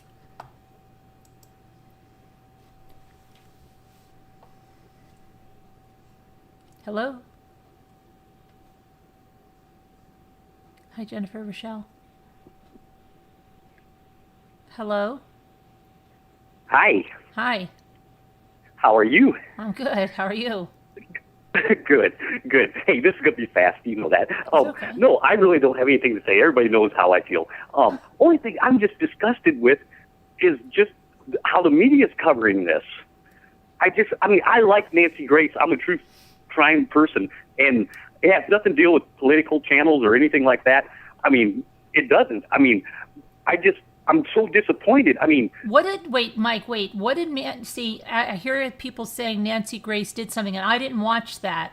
What did she do? Well, she really didn't do anything, but she's still putting that belief out there, kind of like they're suspicious, that this might not even be his body. Oh, really? Type thing, and, she's once, and I understand, she says, and I agree with her, she says that they should be able to get DNA out of the teeth and out of the bones and stuff, and they should have done that also besides just going with the dental records. And I agree with her totally on that, just to confirm it, to make sure. But she went off on some crazy theories too, you know what I mean, that it's right, not and body I think that Fox had a headline that was misleading, right, saying DNA, something about the DNA, right? Yeah, I saw that. Yeah. That's what I'm more disappointed. And anybody in the chat, if they're new, because there's quite a few people in there, I do not like the Laundrie's parents at all. I mean, I disagree with things they did. They should have came out publicly and talked, no matter what, helped Gabby's family out. And then if they wanted to plead the fifth right after that, then whatever. You know what I mean? Yeah. But, I mean, I agree with you guys 100% that they're idiots. I mean, they are heartless. They are everything. But I honestly, this is just my thoughts. I think they're just going to be gone for a couple of days. I mean, he's about ready to have to mow again. I mean, seriously. I mean, and I think he'll be back. And I think people are going to be surprised. And it's too late now, but I wouldn't be surprised, like, if he makes a public statement or something towards Gabby's family, even, giving condolences or whatever he does. But, I don't know if that's going to happen for sure. But yeah, I don't see that. But what do you think about them mistaking Roberta for Brian? Oh my gosh, the police have messed this up in both states so bad. I just can't believe it. I cannot believe what they're saying. I just cannot believe it. He's just digging himself in the hole further, that spokesman for the police department there. Yeah. What do you think? What do you think? I need to find out what time of day that was observed, right? Because if that was like at 2:00 in the afternoon, it's going to be way worse than if it was like at 9:00 at night. But still, come on. True. You but know, I mean, I don't know. I know police are real sneaky, you know what I mean, or whatever. At that time when they put the cameras up, it wasn't turned over to the FBI yet. I don't believe, you know what I mean, because that was before they found the body when they supposedly put the cameras up. How did the parents not see that? I mean, they were up, had to be called on the neighbor's porch to install that one camera that was 5 feet away from their fence. You know what I mean? Yeah. I'm just saying, they knew they were being watched. I just don't. I know the parents have done everything wrong, but I don't see them covering for Brian at all. I don't think that they were communicating with him at all. I mean, they would have found a phone. I'm just going by facts. I mean, I'm not saying a phone won't show up. Then I'm wrong, like I was with the gun. But right now, there is no proof that they had any communications with him. The FBI themselves have said that they cooperated with them since they went to them. No matter what anybody else says, any FBI people, specialists on panels, on any news station, I mean, the FBI themselves that have made statements said they have cooperated with them. Now, that may change, but I'm just going by what the FBI says in their actions. Yeah, but what about the Orlando meeting with the attorney, and the attorney doesn't mention that? Oh, I know. I agree. He got caught there. I think, and then I'm done with this because I don't know any more about it. You know more about the legal stuff. I don't know anything about lawyers or anything like that. I mean, I have friends that are, but all I know is I think he got in over his head. I think the parents trusted him, being the dad maybe knowing him, like, you know, and I think that they just thought, you know, they're going to need him. And I think they even talked to him more than that before that one night. I think they called him probably right away and said, hey, we might, you know, we don't know what's going on or something, maybe at the time. But, I mean, he got caught, and he's over his head, and he's talking too much, and he got caught breaking a lawyer's law or whatever, or he could be saying what they said, and he's not. I mean, he got busted on that. But I just don't think he's not putting his job and his life on jeopardy covering for one of his kids' friends that murdered a woman.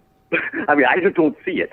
I mean, if any of these theories are true, that lawyer's going to jail, the mom and dad are going to jail, maybe a dentist people are making up, that's a family relative. I mean, the only thing I do want to ask you about, I mean, you are so on top of this case, and so is everybody in chat and everybody. I mean, so they know how I think, and they know. Only thing I got to ask you about, I am curious. I don't know if it's true or not either, but what do you think now after you really looked at that water bottle, though? I heard you say earlier it might not be hers because there's a million. Okay, here's the thing that's happening, right? You cannot deny that anybody on TikTok that's coming out with some revelation is gaining hundreds of thousands of followers, right? That girl that started an account with nothing went to, like, what was she? Like, the first day we looked at, she was like up to 400,000 by saying she gave him a ride with really zero proof, okay? So, you know, we know the ethics of a lot of people today are not too good. And, you know, if it's like, oh, well, I don't know. It's like, is it going to, you know, some people think like, well, I want to get ahead on this one, and I'm down here. And those bottles are very easy to come by. REI has them. They're very popular. They're something that, so when people don't want to drink from plastic, it's Nigalgeline or whatever it is called. And they're very popular. So someone could either have had one of those like that or ordered it. And or picked it up at one of the REI stores. So yeah, I mean, so I don't know what. See, it's nothing with nothing because there's no conclusive proof unless they go and do a DNA analysis on it and say that it's Brian Laundrie, right? Yes. But then, what will it really Show us. Like, I agree with you. The other night when you were saying, what's it going to matter if it is? They have a full van full of her because stuff. someone's like, because that means he had her stuff. And like, well, we know he had her stuff. You know, that's nothing new. But the part I didn't like is on that video where the cops, I mean, they have them on a live, and just keep the water bottle. We don't want it. Yeah. I mean, I think they should have kept that water bottle. I mean, they refused the water bottle at first. I mean, I watched the video. I mean, when the police were there. And then they'd call her and say, hey, we will take the water bottle. So they made a mistake. I mean, that attitude, the police just know they're looking like crap. And I mean, that was a big mess up. I mean, you collect any evidence on any crime scene. I mean, no matter what. I mean, yeah, I mean, I'm not saying any of it's even true, but that one, I think they made a mistake on. I didn't like their attitude. Yeah, Terry, I know what that means, that it's part of the investigation. Just means that the police collected it, okay? They collected it. And they could have done that to pacify what was going on. Oh, yes, we've got it. We've got it in the investigation. Yeah. That's what it is. Yep. They may even have the original water bottle, so they knew that it didn't even belong in that investigation. That's what Jimmy thinks. No, you're right. Yeah, that could be true. Yep. But I just think for how their appearance has been in this whole case, I think they should have just took it. Yeah, they should have just said, we'll take it. Go ahead. Let's take it. Right? Okay. Yes. Yeah, because now it's making them look like people are more incompetent. But I think people are just going to keep finding stuff. And then if that keeps happening and they all have TikToks, and then you've got to say, well, what's really going on here? Yep. Hey, okay, I'm going to keep you. That's all I really had to say. I'm more mad about the media and YouTubers keeping this stuff going. You know what I'm saying? I mean, I know I understand. I would like to see more evidence too. I mean, I don't know.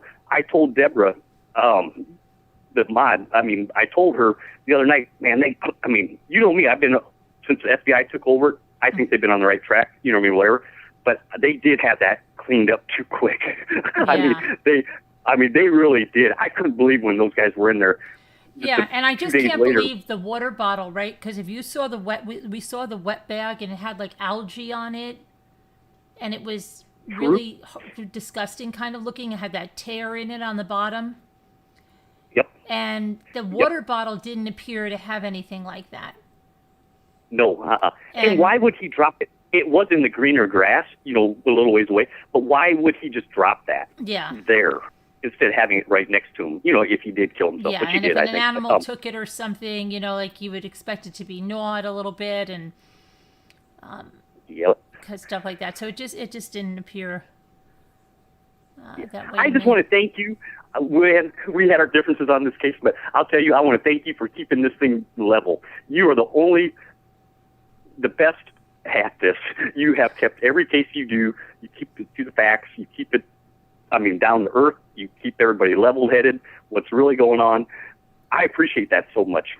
Oh, I mean, I know I'm the biggest pain. I'm the biggest pain in the butt, but I'm telling you, you know how much I appreciate that. I mean, you're my favorite channel, which nobody else. Oh, thanks. But you know what somebody thinks? They're like, how is Mike on the panel and Mike is also typing in the chat?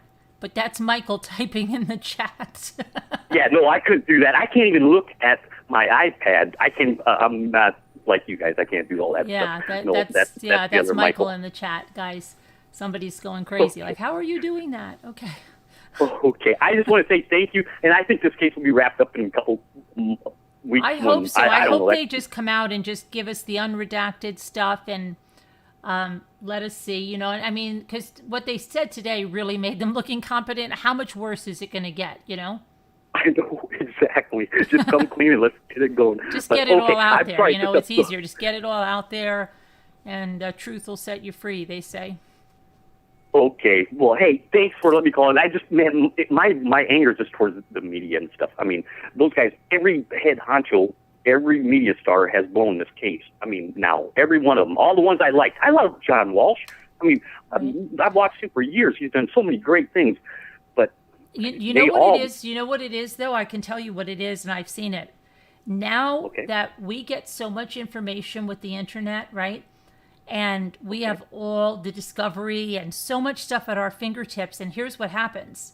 We end up knowing the cases so well, right? Especially ones we're deeply invested in, that when a documentary comes out or something comes out, we're disappointed watching it because things are wrong in it. And when you have, like, say, because even when Nancy Grace was on Dr. Phil and they did the Watts case, we're like, no, that's wrong. That's wrong, right? Yep. Because Yep. we know it, and they're not constantly looking at one case like so in depth. So they get a little thing and, you know, they don't know it backwards and forward. So when you have people on the internet that are studying something, you see how, like, people are coming here, and if you make the littlest, tiniest little misspeak, they're like, no, that's not right. So imagine when, Nancy Grace or Dr. Phil or whoever it is, they're not really, they don't even have the amount of knowledge that a lot of people on the internet have now because of all of this stuff that's at our fingertips. That's true. So, that is so I true. think we're hypercritical now. And so where before, like when OJ was going on and that stuff, we didn't have this, to be going on and finding out. So we just hung on their every word, and they were always telling us something new.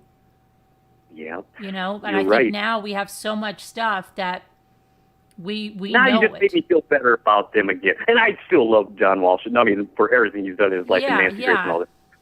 And you're right, though. I got to just calm down about that because, I mean, it is ridiculous because you're right. I mean, they have so much going on. They're just doing a show. You know what I mean? And they've got so many different topics because today, for them it's Brian Laundrie, but then tomorrow she's doing something else, and the next day she's doing another one, and yeah. I'm glad you mentioned that to me because, man, that's been ruining my day today. Okay, Yeah, don't let it all ruin right. your day because if the end is she's a good person and you like her, then just let it be that way. Yep, we all make mistakes. Okay, Yeah. all right. I'm glad you set me straight on that. I'll All talk to you right. later. Okay, bye. All right, talk to you Bye. later. Bye. Bye-bye. Okay, so let's see. Hi, MD. But no, the truth, what Brian did, no one else. Yeah. Don't let that bug you. Yeah, you can still love Nancy Grace. Don't worry about it. It's just going to take a little time for stuff to come out. Only knew what they said. Right, yeah, we didn't. We have so much more information. It's not like they have all this stuff. That's why it's almost disappointing to watch, the things that I like are things that I'm not following. Like if there's a 48 hours of a case that I've never heard before, I like that because then if I'm interested in it, then I'll go dive into it. But the ones where it's a case that we've really been into, I'm always disappointed in them. I'm always disappointed in them because we know more than half the people doing that. Exactly. They have people that write their scripts. Exactly.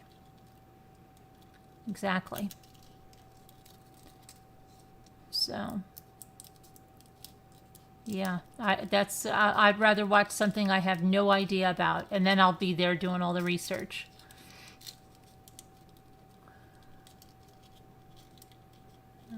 Aluminum brain, yeah.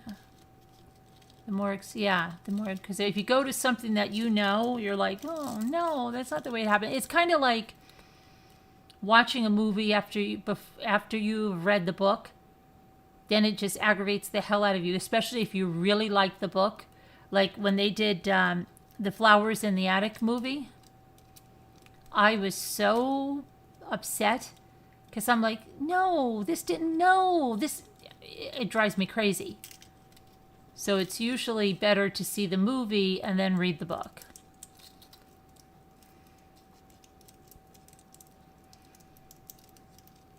I agree, Shades, 1960. So it's kind of the same way. Hi, California Thunder. You missed it? You have to rewind? Where'd you go?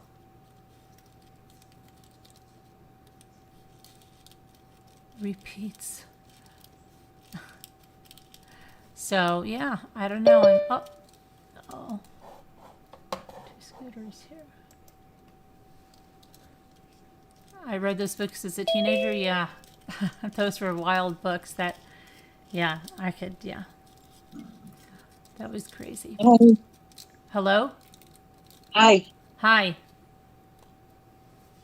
What do you think about the police mistaking Roberta for Brian? Ridiculous. Right? Yes. Oh man, I meant to call in on my tablet. Sorry, I'm going to call in on my tablet. Be Oh, right you back. do that all the time. Okay. I know, I'm not used to it. Okay. 1 second. All right.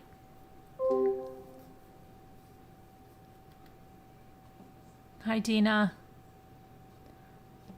You Love Flowers in the Attic by V.C. Andrews.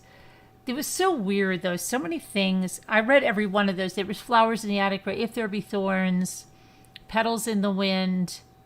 And then there was, what was the one after Petals in the Wind?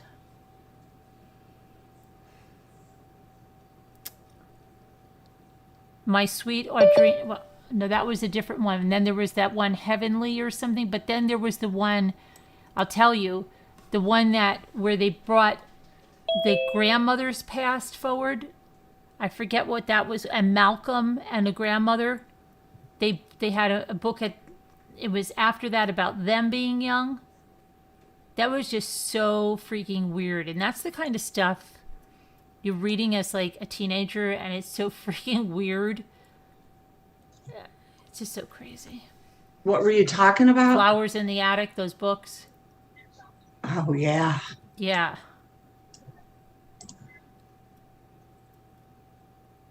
If There Be Thorns, Petals in the Wind, and Seeds of Yesterday. Okay, yeah, Jennifer Rochelle. And then which one was the Seeds of Yesterday? Was the one about Malcolm and the grandmother? I remember Malcolm. You Love Flowers in the Attic. You love the movies. Did you ever read the book? You read one book. Okay. I read the first book. You did? And I'm pretty, yeah, and I saw the first movie, I think. Yeah, I saw I that really in the liked theater. that I was book. so mad. I really liked the book when it first came out. Wifey? Yeah, by Judy Blume. That was a crazy book. And then there was Forever by Judy Blume, was crazy too. Oh, I don't remember. I didn't hear those. But yeah, she had a lot of themes that she went with and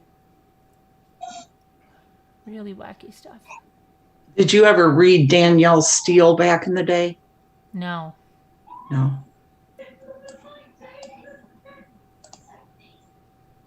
I'm still here, aren't you? Yeah.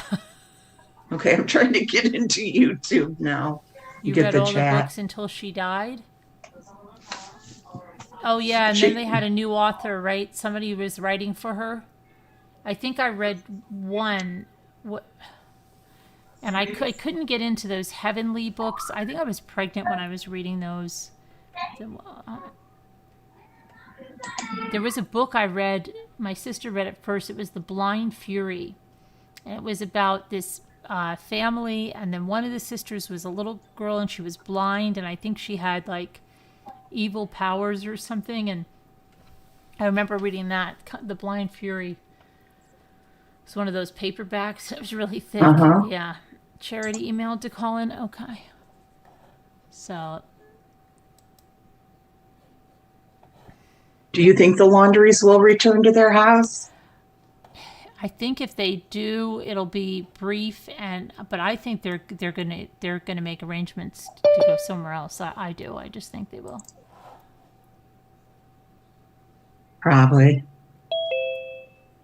I put that they wouldn't be coming back. Someone named Denise, but I don't know if that's Charity. Denise, I don't know. You have to Denise. Let me just say it.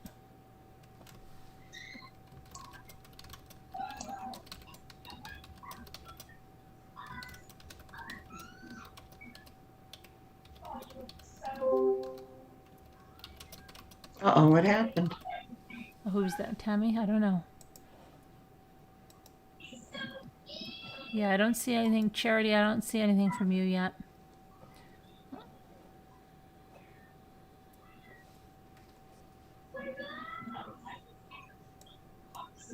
I see this story. Let me see.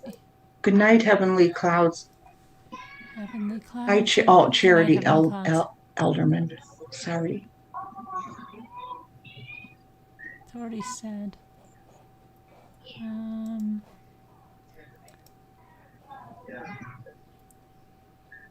Hi, Whisper to Me. Oh, good. Thank you, Whisper to Me. Yeah, I wish I was a few years younger.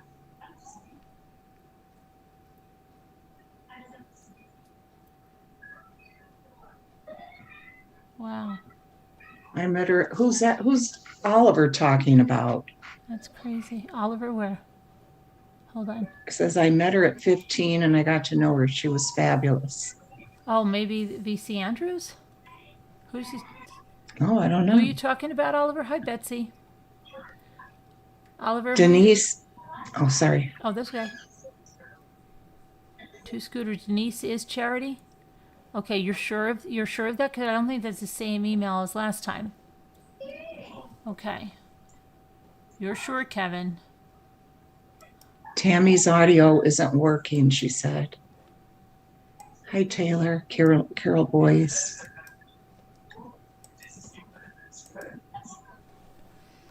Okay. So I'm going to be on Kevin if this is wrong. Yeah, I do too, Mike.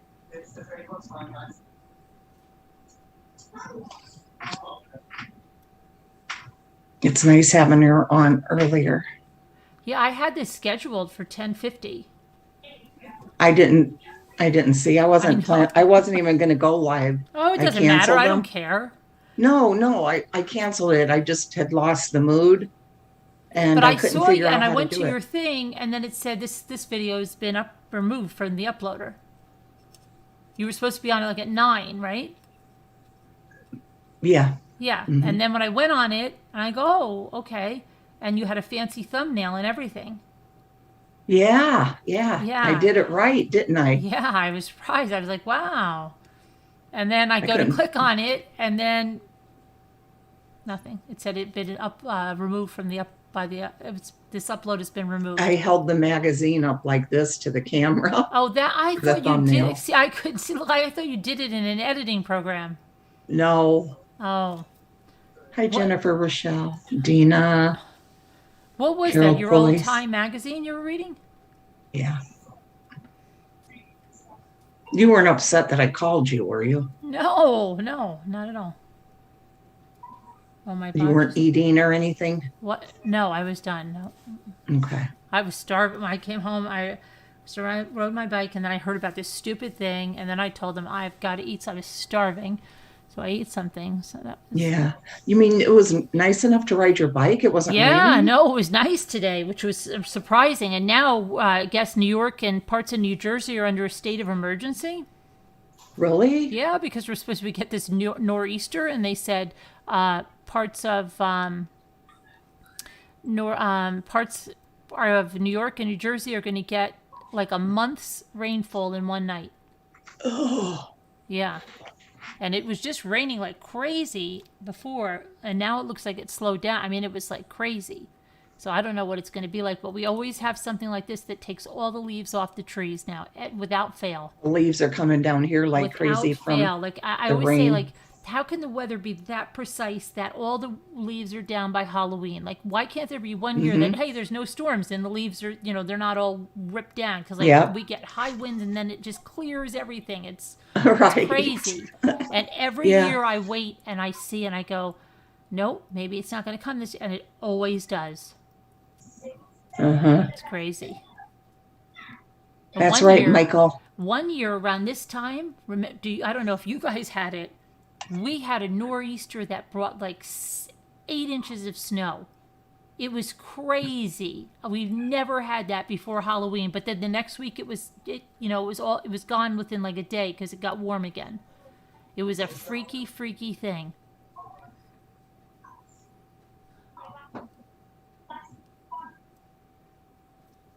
Well, we get the weather here, boy.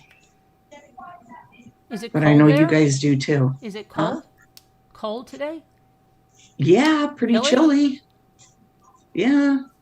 It's supposed to get up to 55 tomorrow, though. Big deal. Oliver said, yep. Oh, you're talking about VC Andrews? She has books that haven't been released?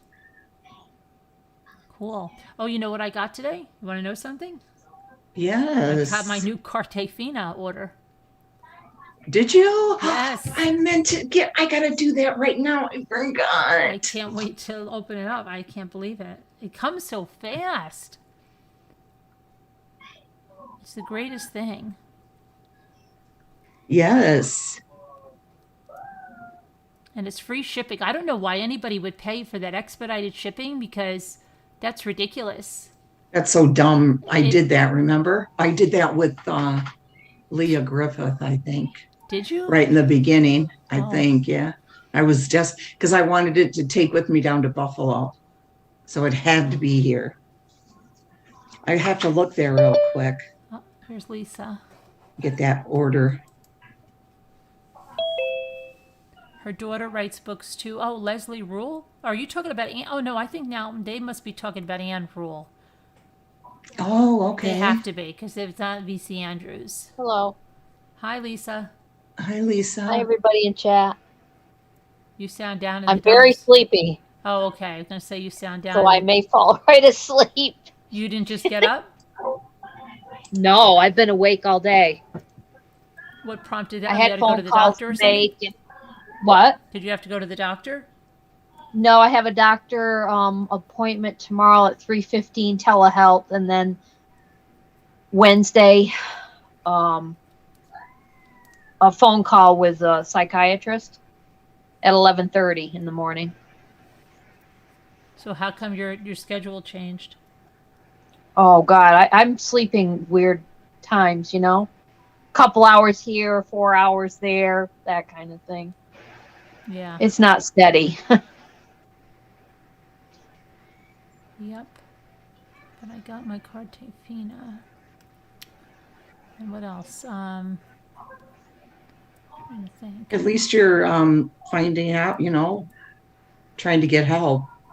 Oh, definitely, even though I can't drive anywhere, but yeah. So Why can't you drive anywhere? car. Oh, yeah. Yeah. Your car.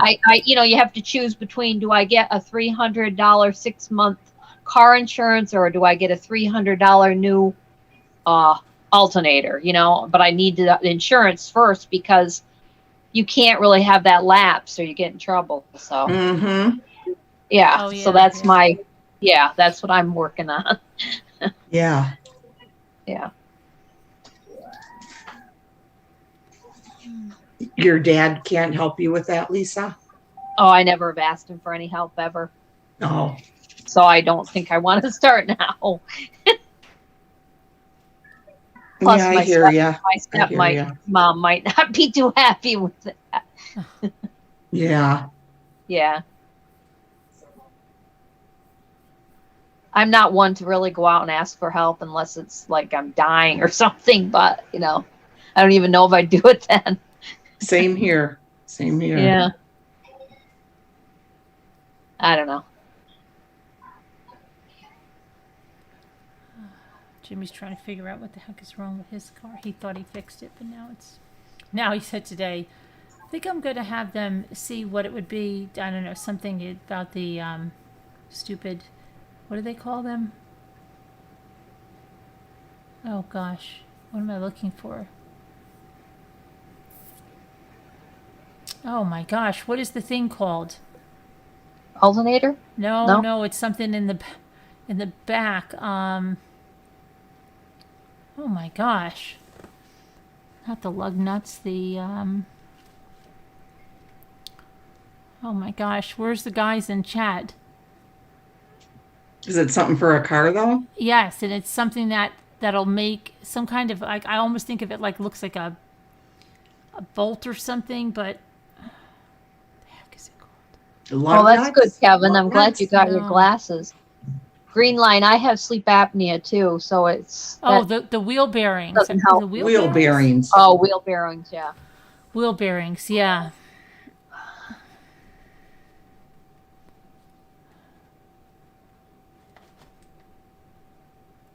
Now kids are doing TikTok word challenges. Yeah, they are doing that. Absolutely. It's crazy. The thing, right? The thing, the doohickey thing. Yeah, the doohickey. Hi, Davida. Hi, Davida. Hi, Davida. Davida. Oh, Carolyn, I waited too freaking long. Oh. Because I forgot about the crepe paper. Wait. Oh, no. Oh, you mean, wait. I thought you were kidding around that you waited too long and Davita got on and you wanted to get off before Davita got here. Oh, no, I'm talking about the crepe paper. It's gone already? But that too. It's gone already? Yes. No. Yes. No. Oh, no. Sold out? Yeah. Mm. Oh, no. That's crazy. Are you sure? Are you sure? Hey, check the 140. They have a 140. I'll check a 140. I'm in the 90. Hey, Davita. Oh my gosh, that's something. We should corner the market on that. We could really make our own line and have it. What does it take to manufacture? So is all of it gone? Selling out like hotcakes. The white, and the white seems like the easiest one, right? How did they do it? Well, they just wanted a crepe paper. They couldn't get it in stock, so they decided to manufacture their own. So you can't find any? Well, here's the thing, Davita. Okay, I was not on the in a phone with certain Scooter one color. night, and I go, "Oh, look at this! I just got an email." And she goes, "What?" And I said, "Cartefina said all the colors that were out of stock are in stock again." So I was like, "Yes," and she's like, "Yes." And then I placed an order, and she forgot to place her order, and now she's saying it's out of stock again. Oh no! And you know what? I have thought a few times a day. I have thought, okay, I know they cost a lot of go money. do it, go order it, and then it goes right through my head. You know? Dang it! Oh well. What can you do? Hopefully they'll get more in. So in the 140s, it's not in stock either. Now I have to find I have to get back on there. I'm sorry, Green Line. I know how it is. I don't have sleeping. I have sleeping problems. I mean, of all kinds. It's just ridiculous. I've never slept well, I don't think.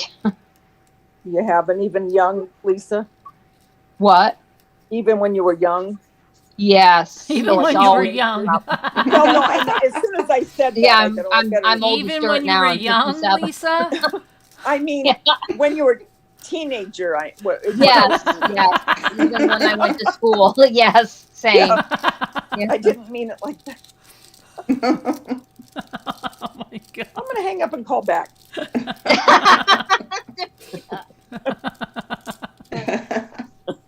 Oh my gosh. And I'm not going to say a word about those cups. I'm not going to say a word. Oh, that is so ridiculous. Can you believe that? Like, imagine how she must get out of that Mustang, right? And now think about it. Right? Like, she'll be like, oh, gosh, because it's low to the ground. I can just imagine, right? And then pivots. And then there's a picture of her actually, she's getting out of the car, right? And doesn't just, like, get out and bolt. She gets out of there, and she turns around. So, like, it's almost like she's turning around to see what she has. And she's holding onto the door. And I'm like, that is not the way a 23-year-old is going to get out of the car. No. You know what I mean? They're going to, especially a guy, they're going to swing their legs in here right out. And it's like, it's going to be totally different, a totally different gait, everything. Yeah. Well, let's forget about that. He's bald. She's not. Right. She wears a baseball cap all the time. I don't know how often he does. He She's wears a hat wider. a lot because he's bald. Yeah, he does wear a hat a lot. Okay. She's wider. Her physique is wider. He's thinner. He has a beard. She doesn't. I mean, how much more do you need? Right. And if it was during the day, I mean, I want to so badly read the surveillance report. Because, like, could it have been like the guy was like, where's my donut? Where is my donut? Where, what? Oh my gosh, it just slammed shut. I think that was him, right? Like, I mean, because you can't tell me, like, what if he just nodded off, right? Yeah. And then was like, whoa. And then just quickly saw the Mustang back and someone, like, a little bit slink in there and not really see it well and think like, crap, I'm going to get fired. Yeah. Better put something down here. Yeah. Of course the Mustang stupid. is, like that guy Josh said. Who does that? Mm-hmm. Who's going to do that? Well, that was the stupidest thing I ever heard of. Ridiculous. Who's going to do anything? There's a lot of people that are, especially criminals or anybody trying to hide something. Yeah. Yeah. Yeah. But, I mean, oh my gosh, just crazy. Absolutely crazy. It's just, it's ongoing. I mean, it just doesn't end. The stupidity just does not end. No. Ugh, so frustrating. I can only imagine what Gabby's parents are thinking. Oh, gosh. Oh, they're probably just, I don't even know. I don't know. I mean, if we feel this way, can you imagine how they feel? No, Oh, I think they have a bunch of lawsuits on there, Oh my gosh. Yeah, just crazy. Yeah, it's nuts. Green Line, there should be a written report. I mean, they didn't have video when they were surveilling Chris Watts, but they had very detailed notes, and I mean detailed notes of every move he made. Yes. Every move he made, from even when they lost him for like Who had 60 that? seconds. Who had the? Chris Who Watts. had it? Chris Watts. Oh yes. Oh yeah. They said, we've lost him for like 60 seconds. Oh, and then there he came back and he transferred. I mean, it was so detailed.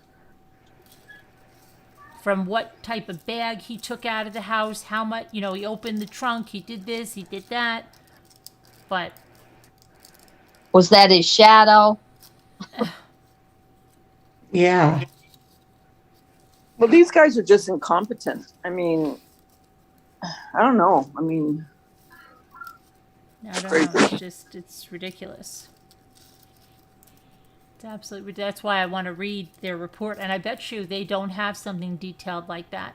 I don't think they have anything like the Frederick police. The Frederick police were on it in Colorado with that case. And I don't think these guys, I think this is like the Keystone Cops.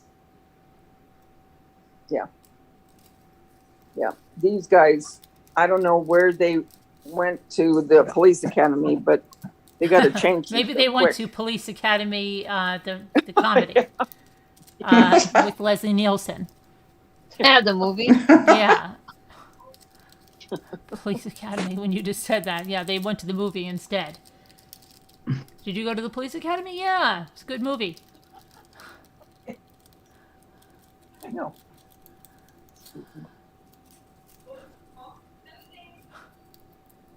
The police are on my last nerve, so freaking. Scooter, do you have kids at your house? No, that's Lexi's TV going. Oh, okay. I thought you had a bunch of little kids over there. She stole some kids. She stole some kids from the local park. Yeah, like the tomatoes or whatever. Yeah, they're just there. She's just watching them. They're not lost yet. Okay. Yeah, did somebody tell you in chat, Carolyn, about the 3 kids, 15-year-old called 911 and said their brother that was 9 been there a year dead, and they've been right in the same room? Oh, Lord. Yeah. What? In Texas. Yeah. Texas. Yeah. What happened? It's okay. She'll read it. Let's see here. Where did I just have it? I saw it on Yahoo. When I go to my mail, I get the news first. Yeah, there's let's see.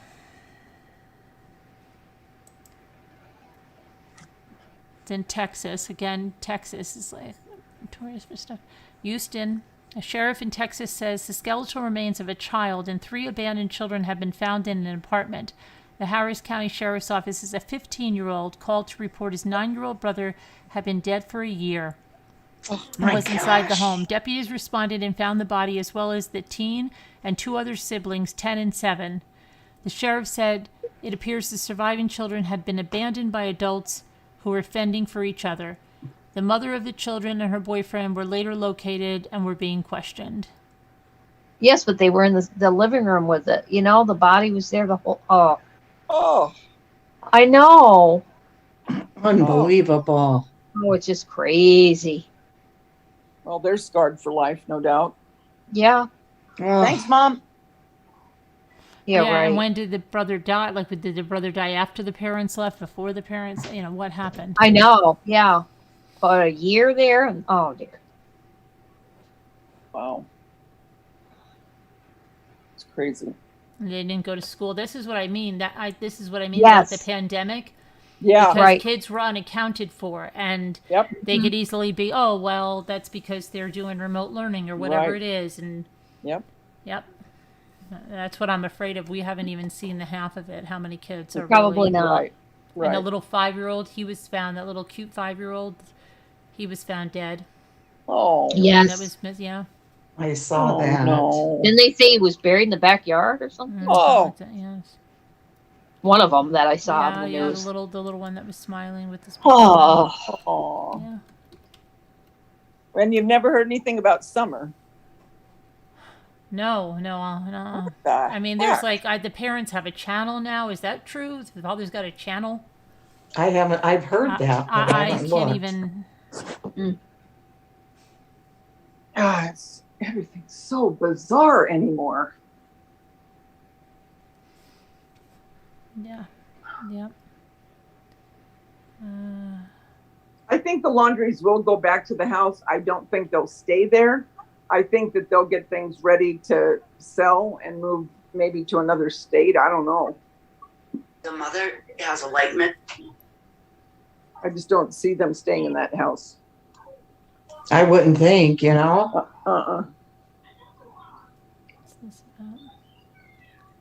Texas homeowner. Because that house is always going to be known now.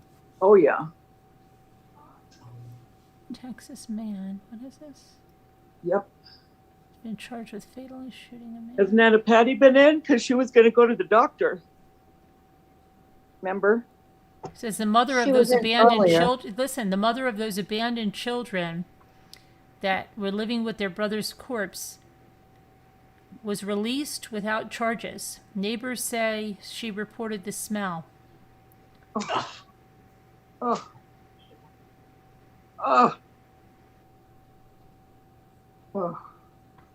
Remains found at John Wayne Gacy's home, identified 43 years later. Wow. The victim's Wow. family was unaware that he had died or was missing. Wow. That's crazy. Nothing like How close can they knit not family. know? Oh my gosh. A family Sheltie Corgi mix kills a 7-year-old boy playing in the backyard. Really? Oh gosh. Yes, in Oklahoma. His pet dog mauled him to death as he played in the Ooh. family's backyard. Oh my goodness. And this is so hard. 911 dispatcher hung up on a Spanish-speaking caller. He then dies in a fire with his young nephew. Oh. Lawsuit, yeah. And then for that little girl that's missing in Australia, the car seen driving away. We read about that last night. They're looking for the car. I don't know where she is. How does somebody just disappear like that without a trace? It's so crazy. But Davita, Nana Patty's doing good. She said she was feeling really good. Oh, good. Yeah.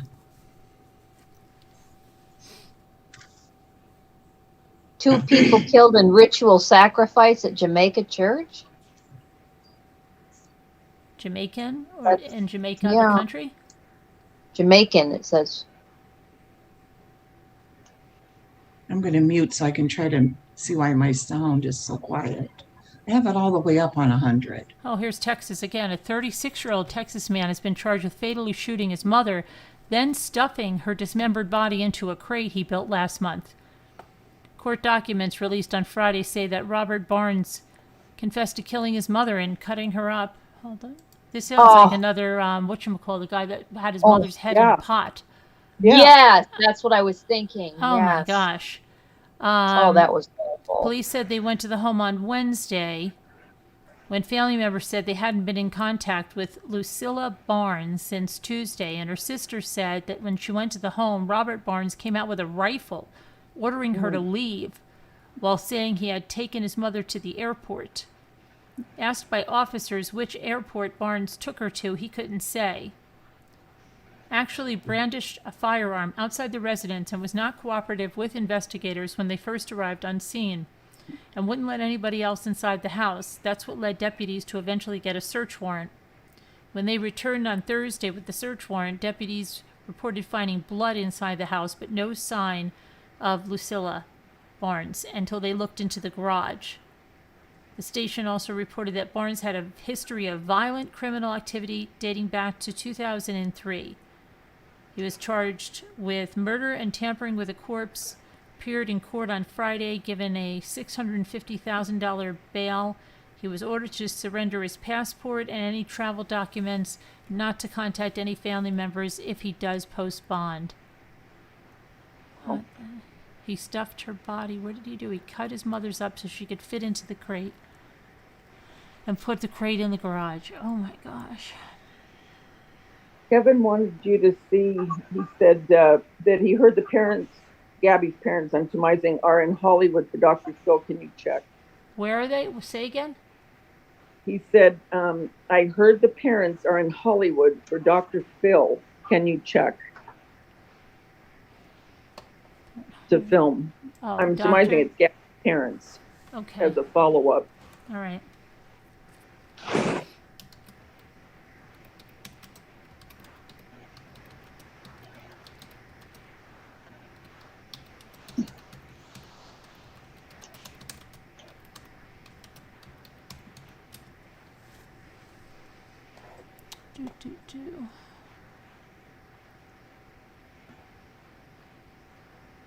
It's raining. Can you hear that rain?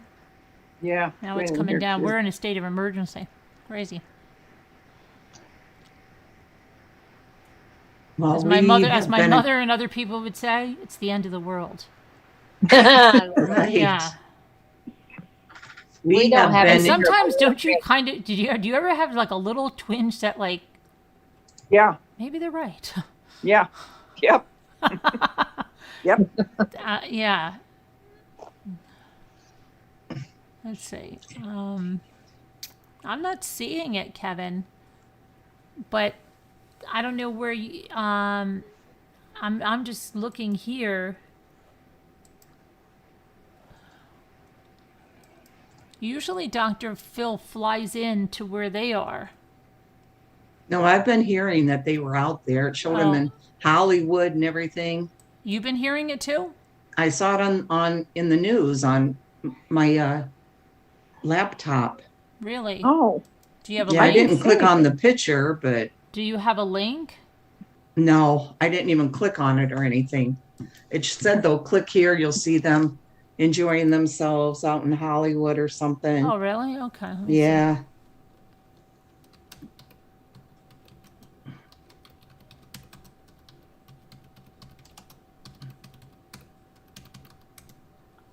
Because he usually does fly to where they are, where people are. Like that. I mean... Yeah. Maybe they wanted to get away. Yeah, maybe. Let's see.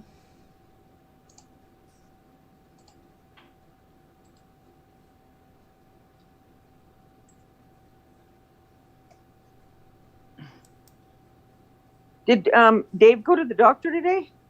Oh, yes. Supposedly he'll have the surgery on the 16th. Of November? Yep. Mark's having surgery on the 17th of November. Really? Yeah. Wow. Yeah. You've always got to compete, don't you, Davida? What's he having surgery for? He has a torn meniscus in his knee. His knee? Yeah. Oh, never mind. Scooter says it's not as bad as the shoulder.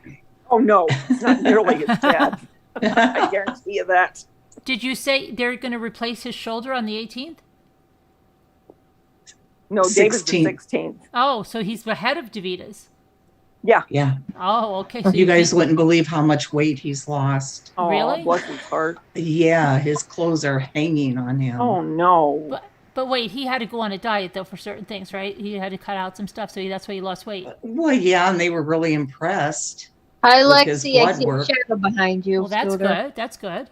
Because in 1 week, without even taking medication, Yeah. he got his number down. Stop. You know I hate that. She does that all the time, Lisa. What is she doing?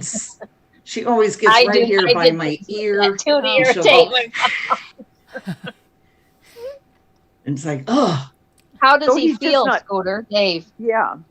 what? Does he feel? How does he feel? Terrible. Dave. Oh, But is dear. he having the full replacement done on the 16th? Yeah, the reverse shoulder replacement. Yeah. Okay. As long as it doesn't get canceled. Oh gosh. I hope Yes, not. when he got the blood work, insurance, you know, how I told you guys, they said he had to go to therapy and all that. Well, also at the same time, he was told he was diabetic. And we were shocked because he wasn't even overweight or anything. And I said that to the doctors and them, and they're like, oh, yeah, I know. They go, yeah, it doesn't always mean that, though. You know, How you don't much have to did be he overweight. lose? How much weight did he lose? Oh, I don't know. He's the smallest he's ever been in his whole life now. He's like 155 or something. His legs were always so muscular. Oh, it's sad. Oh, it's sad. Yeah. Oh, I thought you were saying. Yes, he didn't need to lose weight. Well, did he just quit eating? He's in so much pain. Yeah, he doesn't have an Okay. appetite or There you go. anything. Yeah, Yeah. right.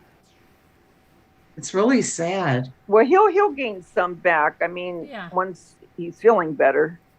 Mm-hmm. And he's always had super low blood pressure, low heart rate. Here he's got blood pressure, high blood pressure. He's on blood pressure medicine. But that could be from The pain. medication. The Could be from pain. the pain medication too. Oh, Yeah. No, not from the pain medication, from the pain. Oh, He yeah? hardly Yeah. has any pain medication.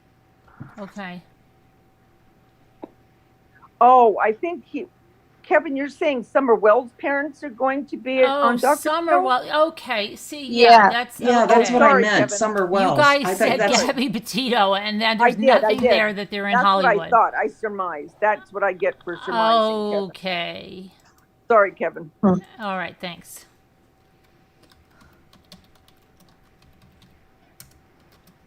Sorry. No, he doesn't need an insulin or anything. They gave him a pill that's called metformin or something like that. Uh-huh.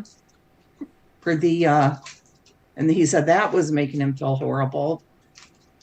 But You know, it kind of makes me mad though, because I just wonder if he'd be going through all this crap if they had done the surgery and not make him live like this for so many I months. know. It's Yeah. been since June. Oh, That's ridiculous. It's And the ridiculous. physical therapy made him worse than ever. I mean, Yeah. he's just in horrible pain. It's so freaking sad. They Yeah. won't give him pain medicine, or he won't take it. Yeah, they will. No, he'll take it, but you know, she gave him like 20 of the hydrocodone, a low dose for a Mhm. month, Mm-hmm. Oh, you know, and at least he'll go to her on, he'll go back to the family doctor on Wednesday, and hopefully she'll give him more to last him until he goes for the surgery. Because only one doctor they want to handle that. And the surgeon won't give him any right now either. You know, Wow. it's just strictly through the family doctor. At least he gets something, but Oh, that's sad. yeah, it's really. No one Bonnie- should have to go that long no. like that. Bonnie was shocked when she saw him Friday at Mark's party, because Saturday night when we were coming home from Great America, she's like, Dave just looks so sad. I'm like, yeah, he's in pain. She goes, and I can't believe how skinny he is. I'm like, yeah, I know. It's just really getting to him. Is that metformin make you feel bad? Because he said he thinks that is making him feel bad. High 61 said it makes you feel, I think it was I better look because I'm not on a good roll tonight. I could look to make sure. Makes you feel barfy. Yeah, okay, that's what it's been doing to him. But he always had the lowest blood pressure ever. I was, and I was shocked when they said, well, he doesn't now. I said, well, it's probably because of the pain. Yeah. So it says Donald Wells and Candace Bly, parents of missing Hawkins County 5-year-old Summer Wells, are set to appear on an episode of Dr. Phil, according to Jerry Sherrill, a representative with the show. Summer went missing in June. Since then, law enforcement has dedicated thousands of hours to look for the little girl, but no one has found her. Don Wells recently gave a breakdown of what he thinks happened to his daughter in an exclusive report from WVLT. The two also began posting YouTube videos where they thanked the community and shared her story. So, yeah, I guess so. What is that? Okay, I'm going to write that down. NW50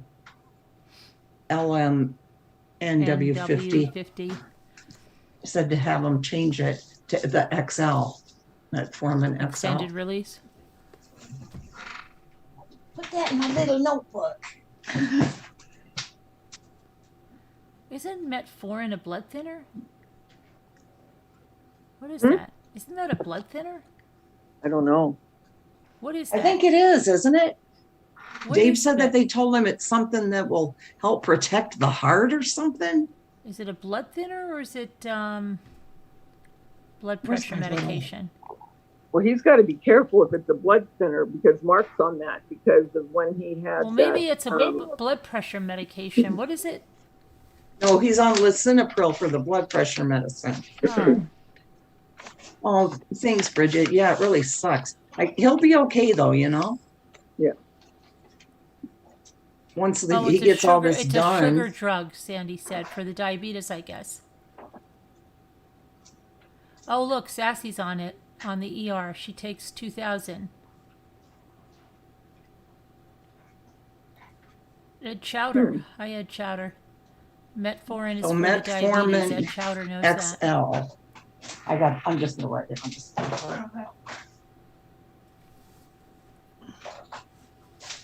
For diabetes, okay. You're welcome.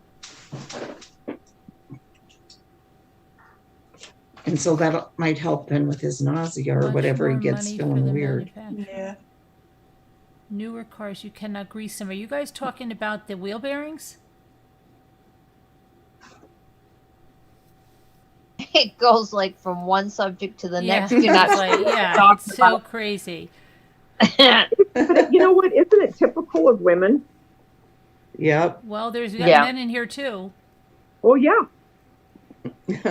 But I mean, I'm talking, how we'll talk on here. We go from one thing to the other, then go back to the thing that we were talking about. Go back. Before. We usually wrap it up back to the. It'll go Full back circle. to. Oh, I can't believe Carte Fine is out of that paper. Right. And then we go back to the crime. And then the dolls. Yeah. Taylor says you remind her of Liza Minnelli. She wants to know if you ever heard that before. Taylor? Mm-hmm. Great. No, not really. No, but thanks. I can see that. I guess I can see it too. Yeah. The eyes. Now that she mentions it. Mm-hmm. It just makes me mad because he has worse health than before. Right, Bridget? I need to become a patient advocate. He didn't even know if they, if he has to hear it still if it's going to be approved now from the insurance. He still has to be approved to have surgery? Well, Good grief. Yeah, because he was. So when did he should be, When He's did Mark just came up with this surgery? No. Oh. No. He's been complaining about it. Oh. And I told him, I said, I'm telling you, you have a torn meniscus. Everything you're saying is what I had. And, of course he doesn't believe me. And so then he came home the other day. I said, what do you say? He goes, it's torn meniscus. I said, okay. And did you say I was right? Yeah. That's what I told you. Well, no, I said, of course, I don't know anything. But so they're going to Scooter, do I just have to tell Scooter something. It's not out of stock. It's in stock. I got it. I know. I saw it. I got it. Okay. You just wanted to make us feel sorry for you? No, I didn't see it. Oh, okay. And then I looked in the 140, and I think that's where I found it. No, but this is the 180. This is the 180. Oh, well, I got it. I bought 5 rolls of it. Okay, load up. You bought Right. 5 rolls of white? Scooter's going to be your stock on white. If anybody needs a roll, she'll sell you a roll. Oh, my God. Oh, my God. Did you get white, Carolyn? She bought 5 rolls of white. I know, but you wanted white. Did you get it? I got it. I have a package here, but I didn't buy 5 freaking rolls. I guess, what is she doing, a wedding order or something? Well, I'm telling you, she's Martha when it comes to these flowers. So. I'll never run out of white again, and I will be the supply house for the East Coast. Oh my God. 5 rolls. Oh my goodness. Thank you, guys. Yeah, guys. you guys are supposed to be getting bad weather. We got up north, got it really bad. I mean, real bad. Oh, today. It's raining like crazy right now. Yeah, and then I saw the rivers and stuff there, Davida. It was awful. Yeah.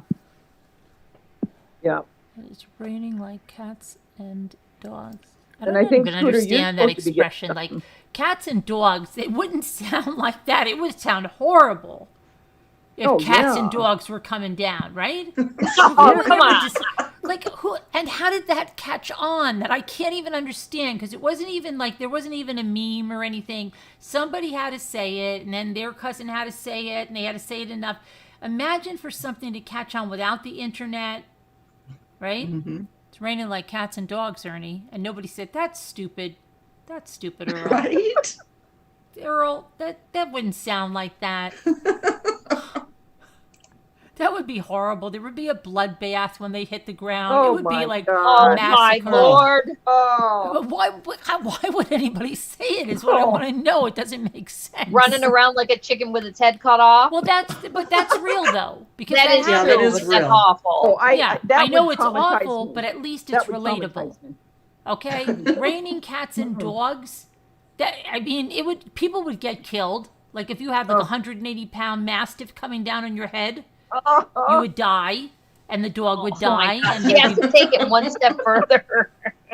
I mean, but where would anybody get that from? Think about all the other things it could be raining.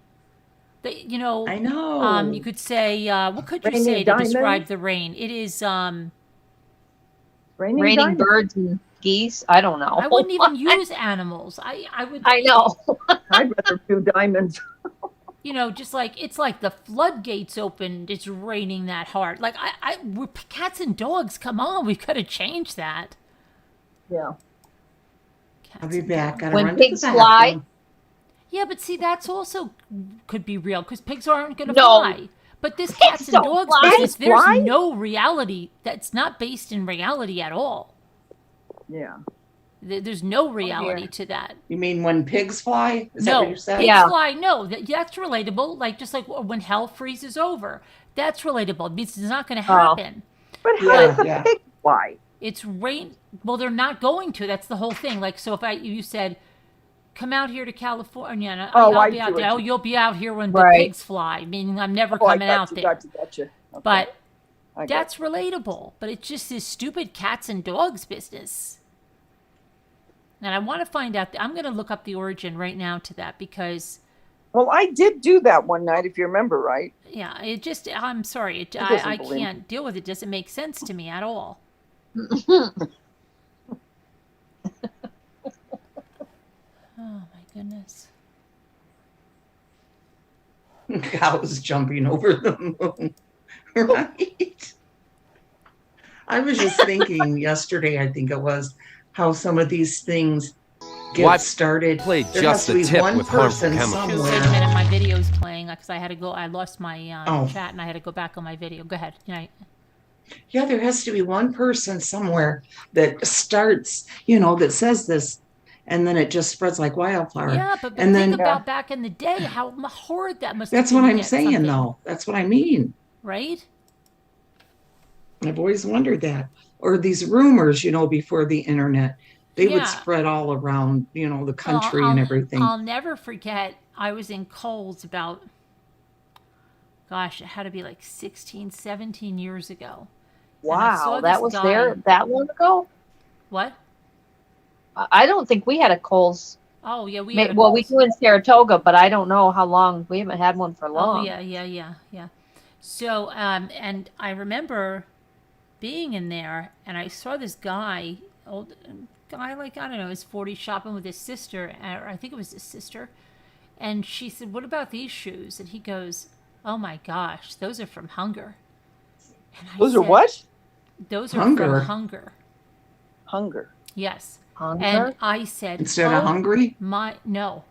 I said, Hunger. "Oh my gosh, I have never, I think I almost forgot about that expression, but my father used to use that all the time, and it means like something that is just hit, like, what?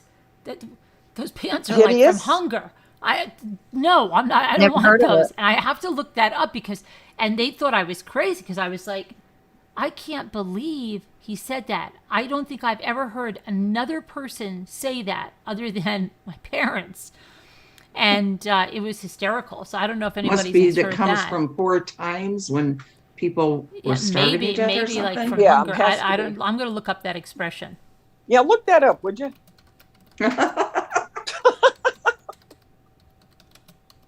Yeah, and you want to hear something really weird?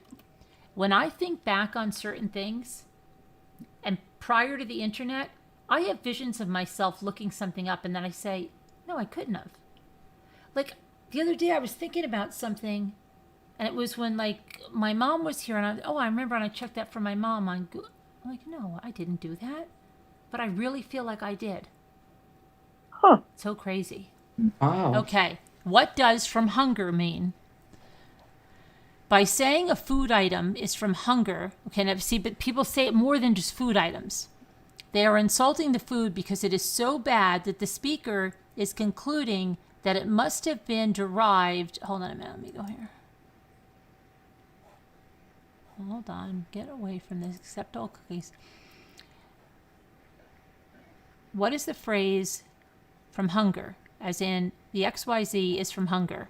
From the context I found it in, it appears to mean either very good or very bad. It's very bad, believe me. Let's see what this one's. Just some answers. People. What the heck? I just saw that. The from hunger line presumably came from Jack Jevney, who wrote the screenplay for Palooka, based on the long-running newspaper comic strip by Ham Fisher. Jack was born in Provo, Utah. In 1892, his father was a professional billiards player and his mother was a Swedish immigrant. Okay, and, well, yes, what happened? Okay, these answers stink. They don't even finish the thing. A Google book search for from hunger and various specific forms of the phrase yields no matches from the 1920s for the first half of the 1930s in the relevant sense. In fact, the earliest match is S.J. Perlman's book, Strictly from Hunger. This is, where's the one that just answered that? I'll be back. Hold on.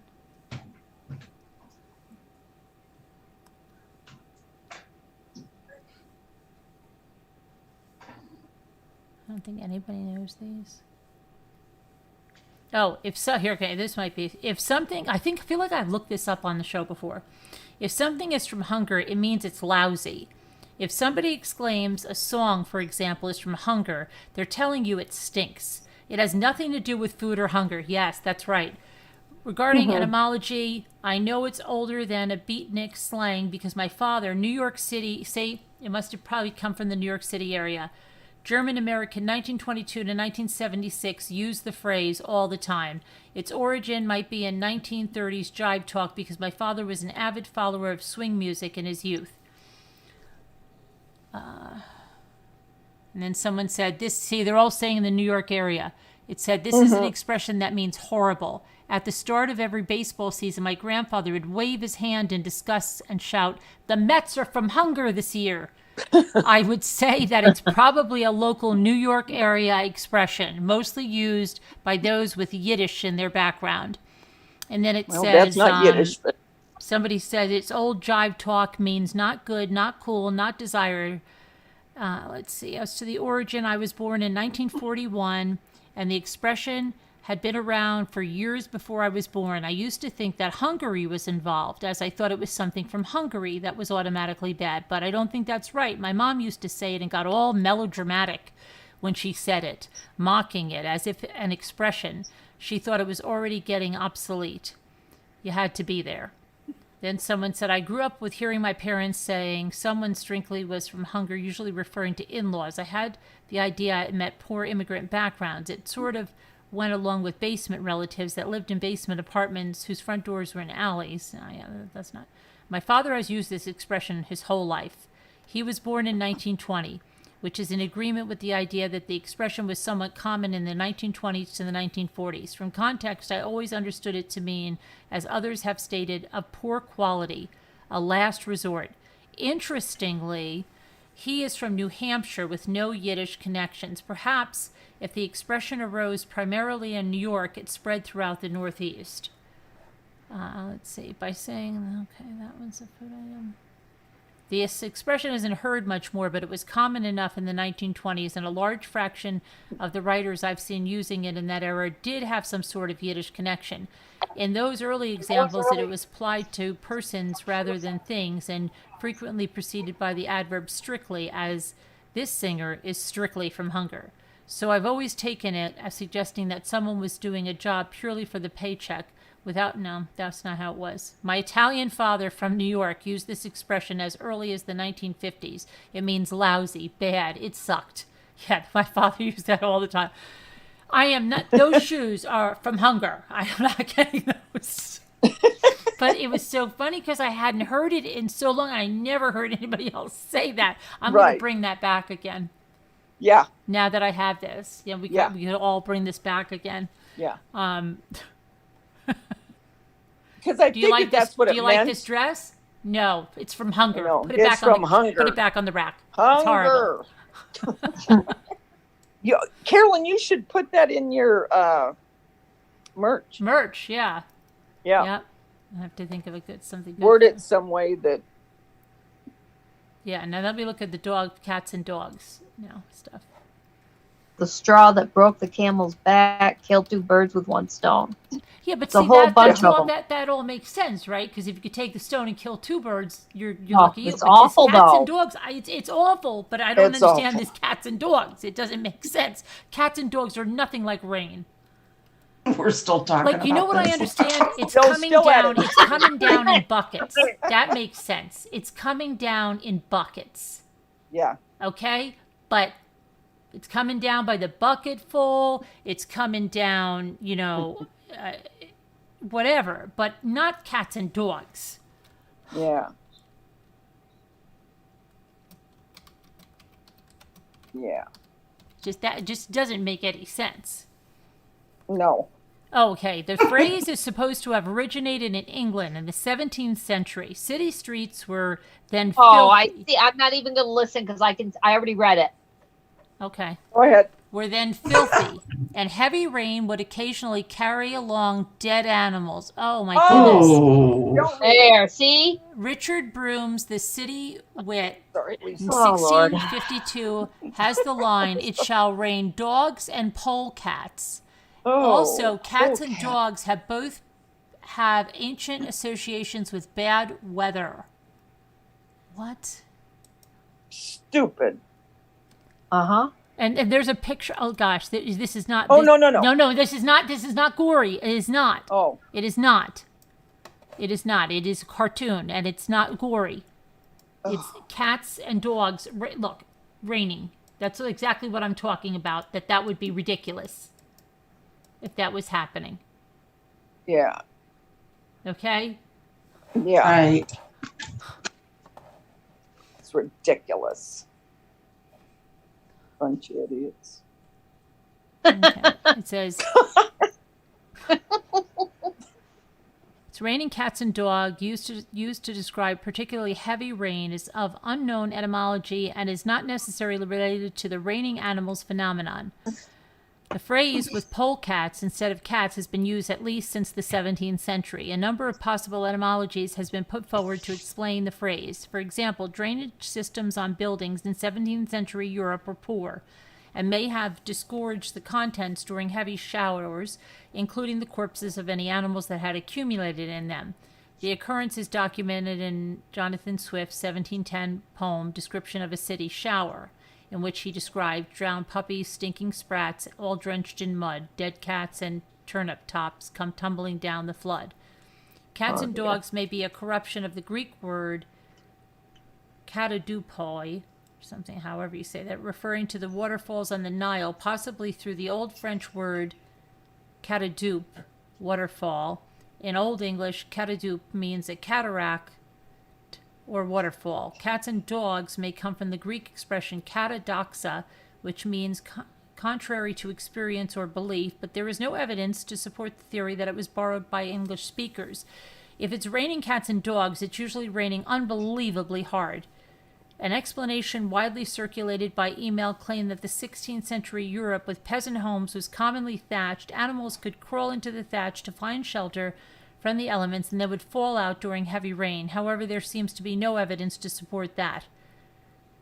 There may not be a logical explanation. Yeah, because it should never have caught on. The phrase may have just been used for nonsensical humor value, like other equivalent English expressions like it's raining pitchforks, hammer handles. What? I've never heard that. Have you? No. It's raining pitchforks and hammer handles? No, let's don't even worry about that one. Okay. Yeah. Okay, so we want to discontinue that, cats and dogs.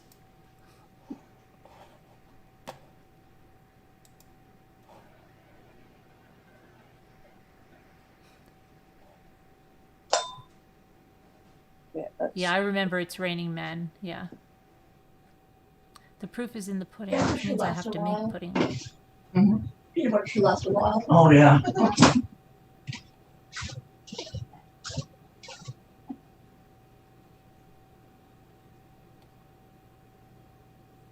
Yeah, we're two in the bush.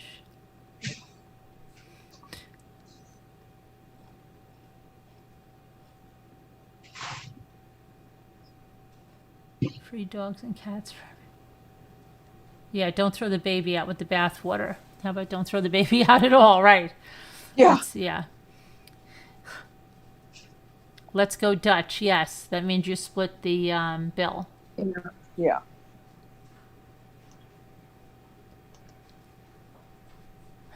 Michael says, I feel like some of those people are on acid. Yeah, they think they're on something. Taylor wants to call in. Okay.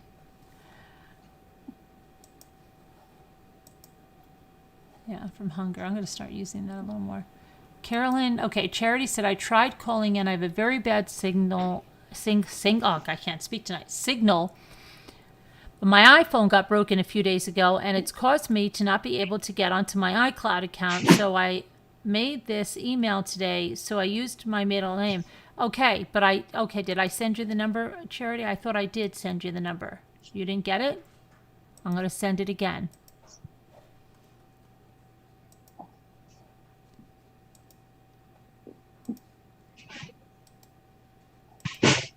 Curiosity killed the cat.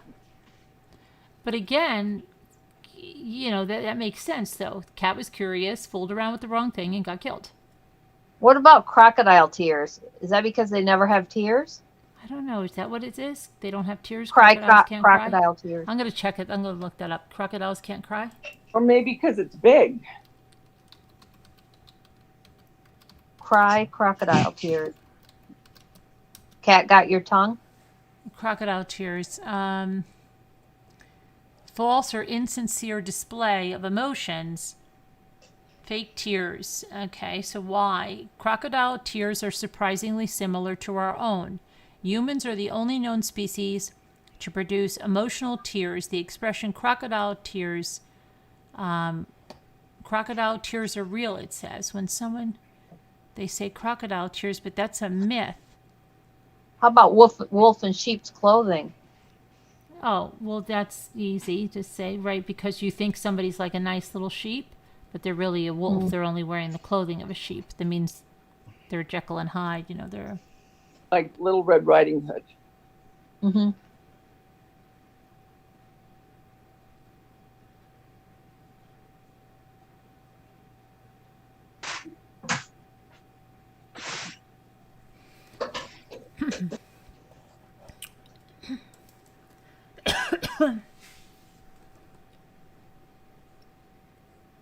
So what'd you end up doing today, Carolyn?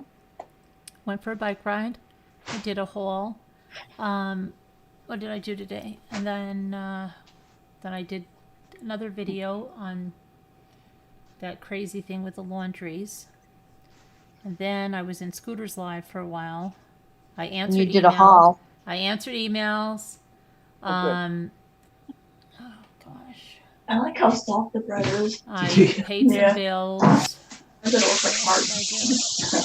Answered emails. Oh, I had to write a bunch of get on my blog stuff. I had to get back on a lot of emails. I started doing that. Oh, and then I had to prepare a big report for somebody, so I had to do that. And you did a lot. Doesn't seem like a lot, but I guess maybe. Put everything away from my haul. Trying to think. Did you show those girls or I don't know if it's girls, the printer, the HP? Remember you said some of them? Yeah, that's I've got to do. I've got to get that done tomorrow.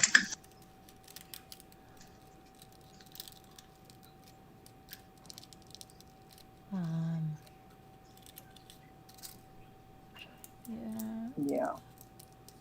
Lisa, what'd you do today?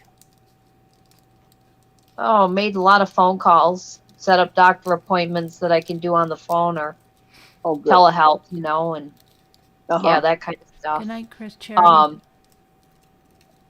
Did some, just little things, puttering around, kind of like, not much. Did you sleep at all?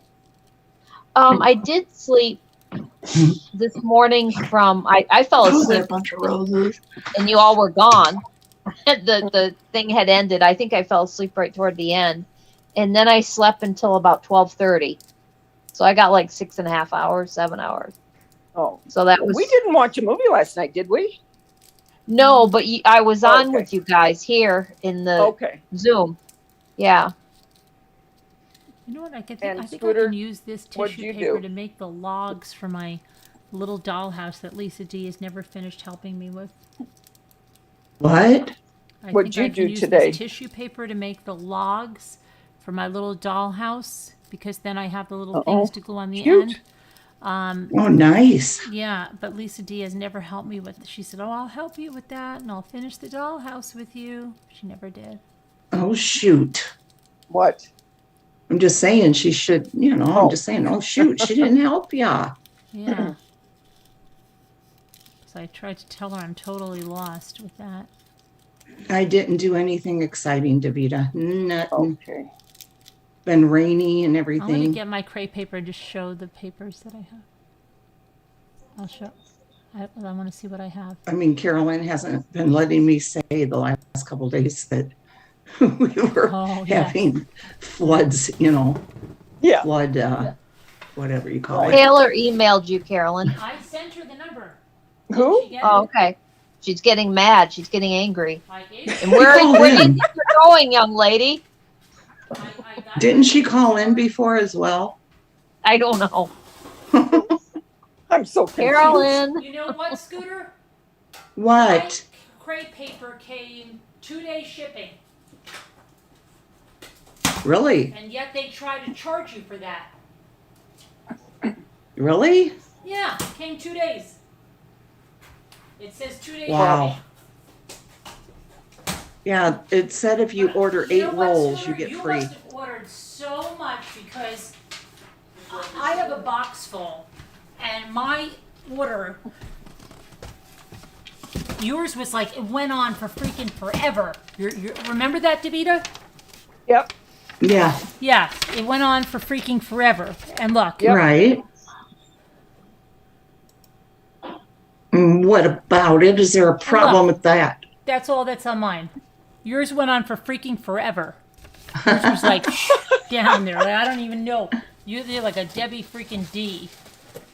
Well, you know what? So I got it. I wanted a nice red for like poinsettias, and it's hard to pick because you don't. Pretty. It's hard to pick like which one is the real red, but I got it. Yep. I got a real red. That's red. Now I think this might be the 140 because that's where Looks I like saw a the red. tomato color. What? But maybe the screen's not showing the true color. Oh, it's the 180, and it's made in Italy. And let's see. Made in Italy. I wish they would say the colors on here. Oh, it should say it on here. It does. It just says it on the packaging too. It just says. Oh yeah, it doesn't. You're right. It's just the now number. I'm confused. Oh, this is scarlet red. Okay. Yeah. That's scarlet red. And then I have bright white.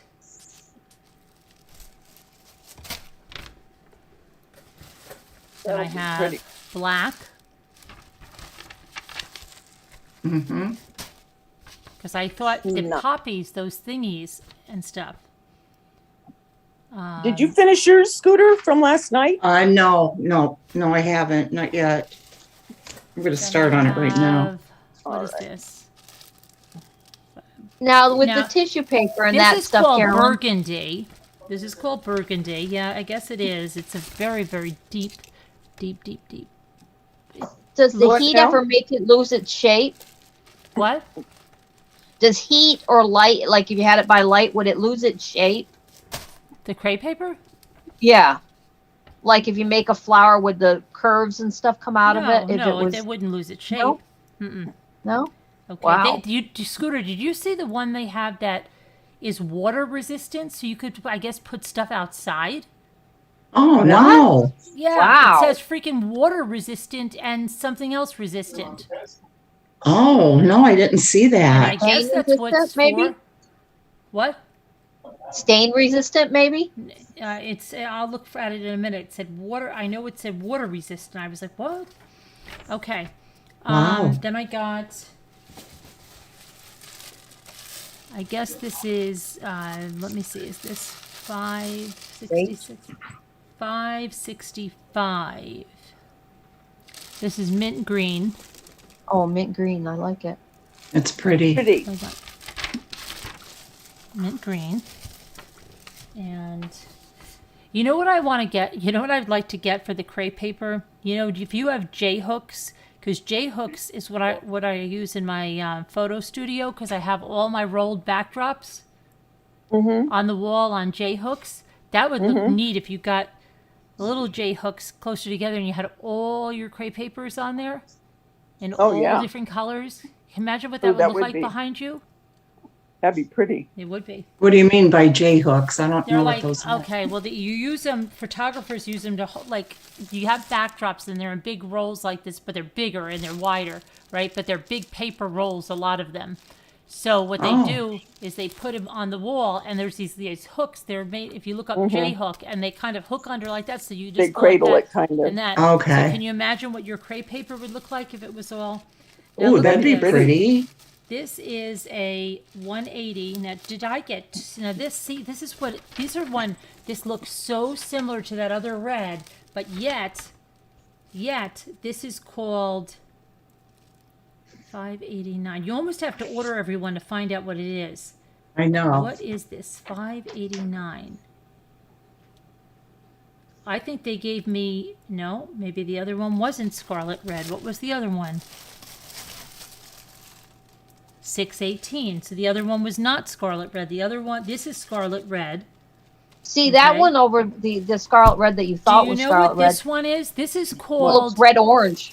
This is, I can't even believe this. This is called Deep Orange Red by Tiffany Turner. See? Yeah, that's what it looks Yes. like. Really? I said it It looked doesn't like look a like that in tomato. person. They look almost similar.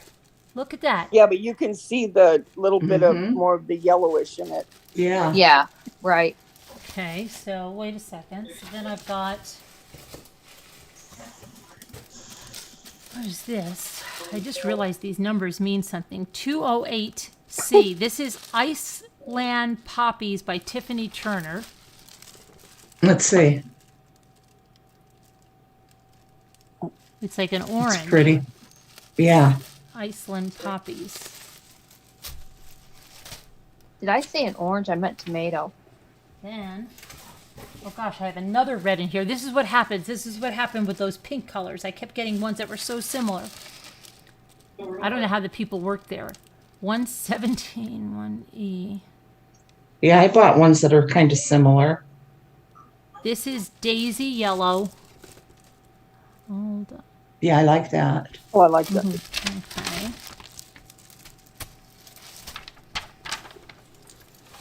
See how like it looks like I got nothing, and then yet I keep pulling rolls out. That's pretty. Is that blue? This is the Tiffany blue that was out of Oh, stock that's the last pretty. time. This is the So Tiffany. that looks like Tiffany. I mean, you know what I mean, from Tiffany. Tiffany that blue, kind of yeah. blue This base. is let's see. It's called Tiffany Azure. Yep. And then let's see. One more. Oh, and this is the only one I got that was the 90 gram, and it is $3.92. That's a pretty color. Let me see. $3.92. Red, because this is just plain red. Scooter, this is the 90. Pretty. Oh, that's pretty. But it's just red. So now I figure I have to do a lot of Christmas red or something. Yeah. Painting the roses red.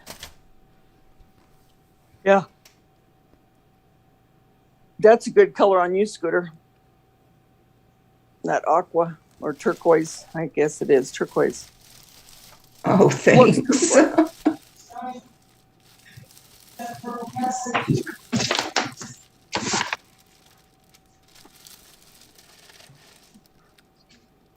Now with the white, couldn't you put coloring with it if you didn't want it to be white? Yeah, you could paint. Yeah. Yeah. Yep. Yeah, that's neat. Mhm. Yeah. Yes, ma'am, you sure What can. did you just order now? I have 5 of the white, bright white. 5 of the white, 5 of the green, 5 of the yellow. 5. What? No, and I only bought a few more. You had to buy 3 rolls more. Yeah, I did. I did Okay. at least. Because with 8 rolls, you get free Yeah. shipping. I forget what the other ones were already. Yeah, I thought, she oh, doesn't that want to looks tell. pretty. She doesn't That want looks to tell pretty. what she That looks got. pretty. She doesn't want to tell. I really don't. I don't know for real. What kind of family? The red family, the green family, the orange, yellow. Let me look. I'll just look at my order. Nope, I don't want to tell. I don't remember. Isn't it terrible? Hi, Annie B. I just wanted the white. So I had to throw 3 more on to get the free shipping. I just can't believe you think like you must be planning some big white project. I just don't want to run out of it. You can do a lot probably with the white since you can color it and stuff. Yeah. Yeah, I was debating getting 2 rolls, and then I'm like, well, Ada's girl told me she's never been to the end of a roll, so all right. I have. You have? Mm-hmm. Not the Carte Fina ones. No, not that one. Okay. No. Well, that's the one she's talking about. Yeah.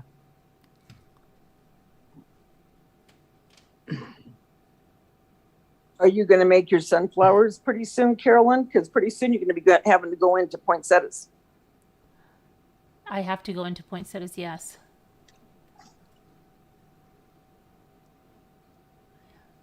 I am going to do some poinsettias. I have to look them up. And some poppies. I didn't even think about poinsettias. Yeah, and I want to do poppies. Oh, and you know what I want to do? What about the amaryllis?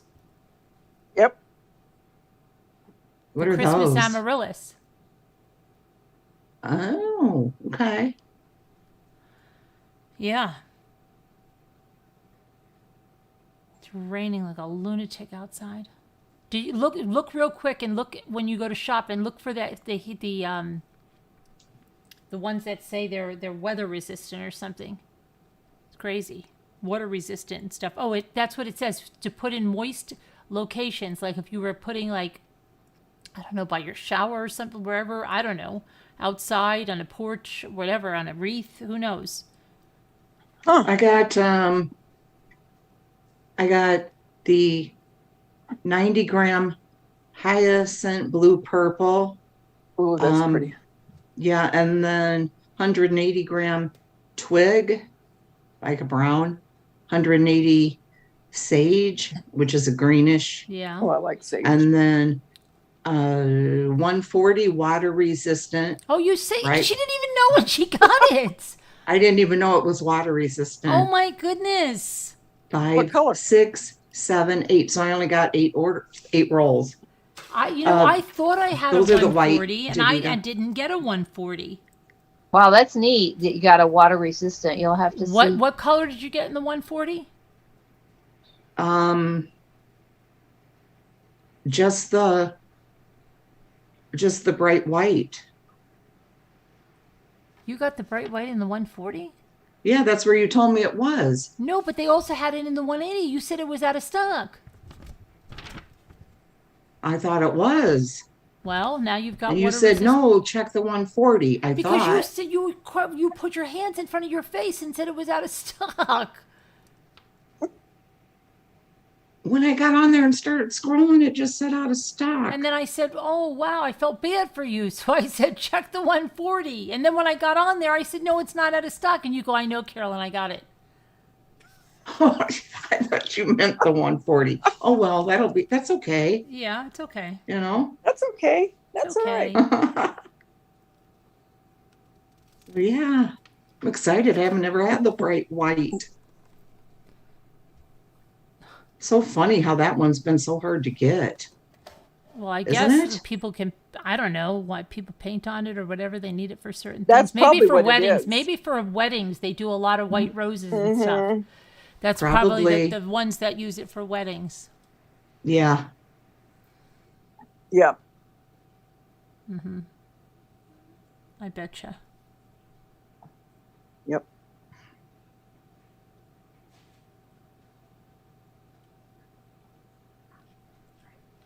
Okay, yeah, likes are 206. Nice.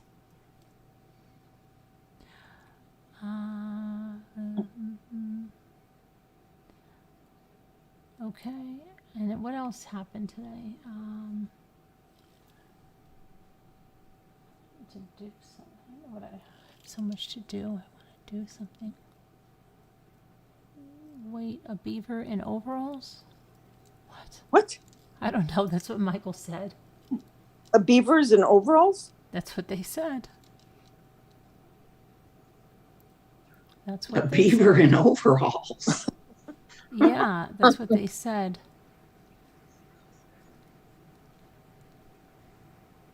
I've got to, I'm paying for my stupid Cricut access, and I've got to get using it because I've got to get it on my laptop or like something because that's Is that crazy. expensive?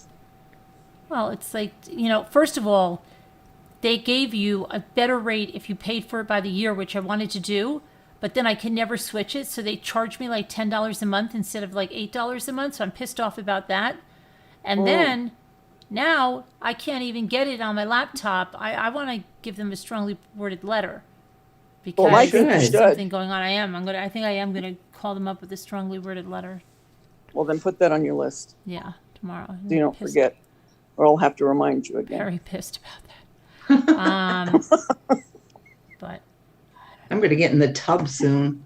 It's chilly. I want to get nice and warm. I was going to do, you know what? Before you called me, I was like, I was freezing. I had to turn on my foot heater and then we had to put the heat on in the house. And I thought, I could go in the tub. And then I thought, oh, I've got to do this. Then I can't change the screens. But I was like, that's. It feels so good, doesn't it? To take a nice, Yeah. warm, Especially when you're all hot cold. bath. Yeah, you're all cold. And I Annie had B. have a portable one on, and I never do. you have a portable heater on? Yeah, right now. Wow, it's cold there? Yeah. Raining like a lunatic outside. Yeah, that's better than cats and dogs. Let's see. Cats and dogs. I'm more important than a bride, Annie B. What'd she say? Some poor girl's crying now because she can't have white roses because Scooter brought it all up. Hey, she has to learn. It's a good lesson in that things are not always like a fairy tale. Life isn't Life a is fairy tough. tale. I wished it was a fairy tale, but it's Right? not. No. I know. When you're young, you think your life's going to be a fairy tale. Oh, yeah. And Yes, then you you wake do. up. Crap. Oh, long. Oh, Rocky's What saying is it. this fresh hell? What? I said, what is this fresh hell? It's chilly in the Northeast. Yes. Oh, hi, David. Yeah, it is chilly. It is chilly. As a matter of fact, I'm going to make chili. Benton says you can get them cheap from the company. What are you talking about, Benton? I love that, Davita. It's so good. But they have. Where is Taylor? Yeah, how come Taylor's muted? Oh, She yeah, hasn't said- Taylor, she's What is here. going on with her? Unmute, for corn's Taylor. sake, Taylor. Taylor, my gosh, nobody even knows you're Taylor. here. Oh my gosh, I didn't even Either realize. did I. What is she doing? I'm here. Just listening. Oh, wow, you my didn't say goodness. anything. We forgot. We didn't even know you I were didn't here. realize, and I looked down. I went, oh my gosh, she's here. I sent you a picture, Carolyn. I made a wood-burning stove for the dollhouse today out of a baby jar, an applesauce cup, and a piece of cardboard. Oh, I thought. Didn't you have a potbelly stove in there or something? Yeah, that was the kitchen stove, but that one I ordered and I put the kit together. This one I made from a baby jar and an applesauce cup. Wow. Wow. I sent you a picture, Carolyn. Oh, you did? Okay. I emailed it to you. All right, let Yeah, me see. it looks. Very creative. It's Yeah. not. It's in the unfinished bedroom, but I will get it done. I promise. Have you seen her dollhouse, Scooter?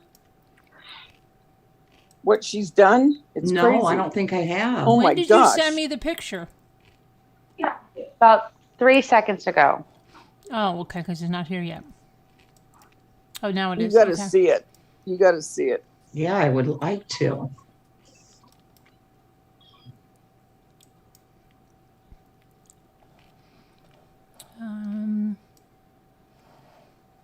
Oh, cute. Cute.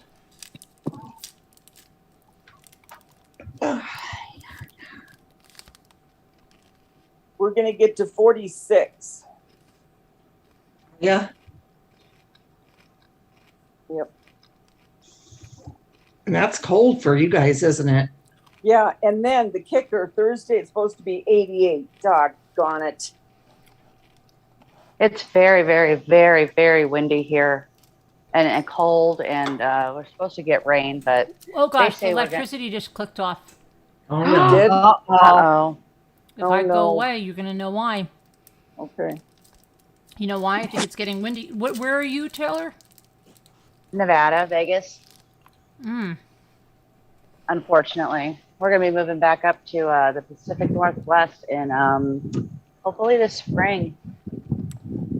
I wonder if we're still online. Let me see.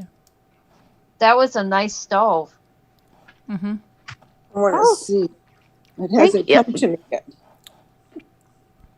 Carolyn, you feel free if you want to show the pictures of the dollhouse I sent you the other night. I don't mind at all. Okay, I'm just trying to see if we're still online here. Yeah. Oh, You are. Okay. What's up with all the crepe paper? Is it just for crafts for the holidays? Is that Oh, why no, we everybody's make ordering so flowers. much? Oh, It's Oh my special gosh, crepe look paper. at that. It's not regular crepe paper. oh, It's special crepe That's paper. really good. It's Taylor. Italian crepe paper, and it's for projects like that. They actually have crepe Ooh. paper florists. It's a oh wow, really? yeah. Mm-hmm.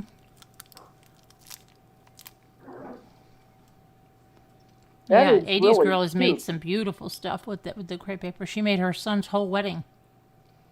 Oh yeah, I had Yeah. a friend that went to Italy for a wedding, and she got there like a week early because she did all of the floral arrangements in crepe paper. It was beautiful. Yeah.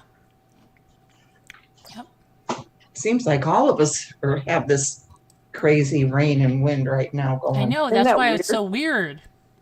That's why it might be the end of the world. That's right. Right? What is that song? It's the raining. end of It's the raining world as we know it. No, but it's raining all over the world. Oh yeah, You know right. that song? Yep. Yes. Sort of. Oh, well, when everyone was talking earlier about weird phrases and stuff, that made me think my grandmother always said to us kids, she didn't mean it literally, but we knew we better knock it off or we're going to get in trouble. She said, if you don't knock it off, I'm going to beat you purple. Because we're from Nebraska. She would say it all the time. You better knock it off. I'm going to beat you purple. Well, my older sister, when she was in kindergarten, this was back in like 1980, for Grandparents' Day, she stood up in front of the class and had to read her little paper. And she's telling all about her grandma, we called her. And she said, yes, I love my grandma so much. I go over to her house every single weekend. But if we get in trouble, my grandma will beat us purple. And then my grandma makes us cookies and da-da-da-da-da. And my mom was absolutely mortified.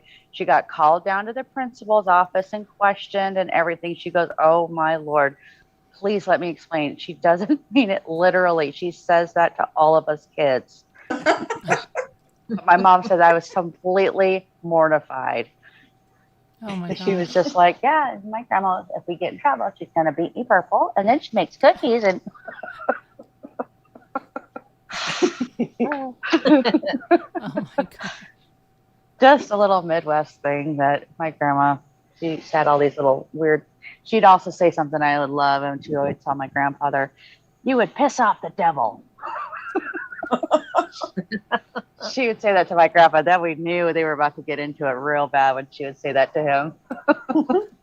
One of my aunts, my mother used to tell me that she used to say, like, her kids were driving her crazy. She used to say, I should have had pigs instead of kids. I could have slaughtered them and eaten them. Oh my Lord. Yeah, but the Italians, they come up with this stuff that's just crazy. Like they're very dramatic. Yeah. Very brutal. Yeah, yes. But she would never really mean that, but they just do that stuff. Like it's like Mrs. Soprano, right? I'll stick a fork in my eye, It's like they just say stuff like whatever to get a reaction. Yeah. Yeah. Yeah. They really don't mean anything by it. Well, in slang too, a good friend of mine came back. She's from Jersey, and she was out. This is when we were in high school, and she came back. She was out there for about a month, and she came back. And I was at her apartment, and I was digging for something. She wanted me to grab something, and I was like, I can't find it. She goes, no, it's over to the left in the drawer. I go, the what? She goes, it's over to the left in the drawer. I go, what is it? What? And she goes, you know what I'm talking about. The drawer. Drawer. She goes, quit messing with me. You know exactly what I'm talking about. My mother used to say that her mother used to say, if somebody can't find something, like, I can't find it, then she would say, you couldn't find the water in the ocean.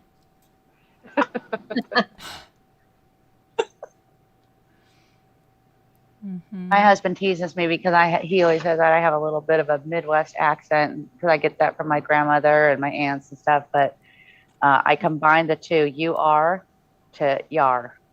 So he teases me about that all the time. I go, yar too. And he goes, oh my God. I'm like, what? It's yar. It's yar too. He's like, it's you are. You say tomato, I say tomato.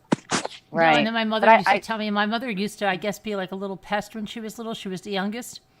So she used to always crawl up in her mother's lap. Her mother was from Italy. And so she used to say, Ma, do you love me? Do you love me, Ma? And she said, my mother used to say this most beautiful thing. And she'd say, Ida, I love you. And she said it in Italian. It was this beautiful thing. And she was like, oh, good. So one day she asked her mother,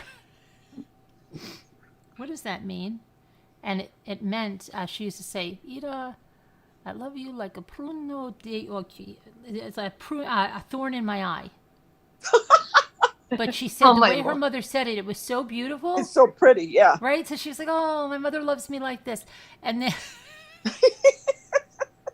her mother told her what it was. But I mean, they were close. They loved each other. They were close like crazy. But yeah, it just like she used to just say that. Ma, do you love me? Yeah. Well, like a thorn in my eye. But you know who that sounds like? It sounds like Luke. Yeah. When he's little. Ma, do you love me? Oh my gosh. Oh, my mother was very, very sarcastic. I would ask my mom, we'd just sit in the living room, classic coffee. I'm like, ooh, what do you think the weather's going to be today? She goes, I don't know. Stick your head outside. What do I look like, a meteorologist? I'm like, ew.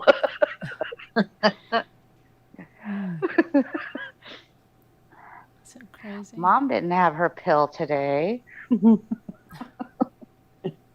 need to watch Squid Games. Why is everybody watching that? My son watched that too. What is that about?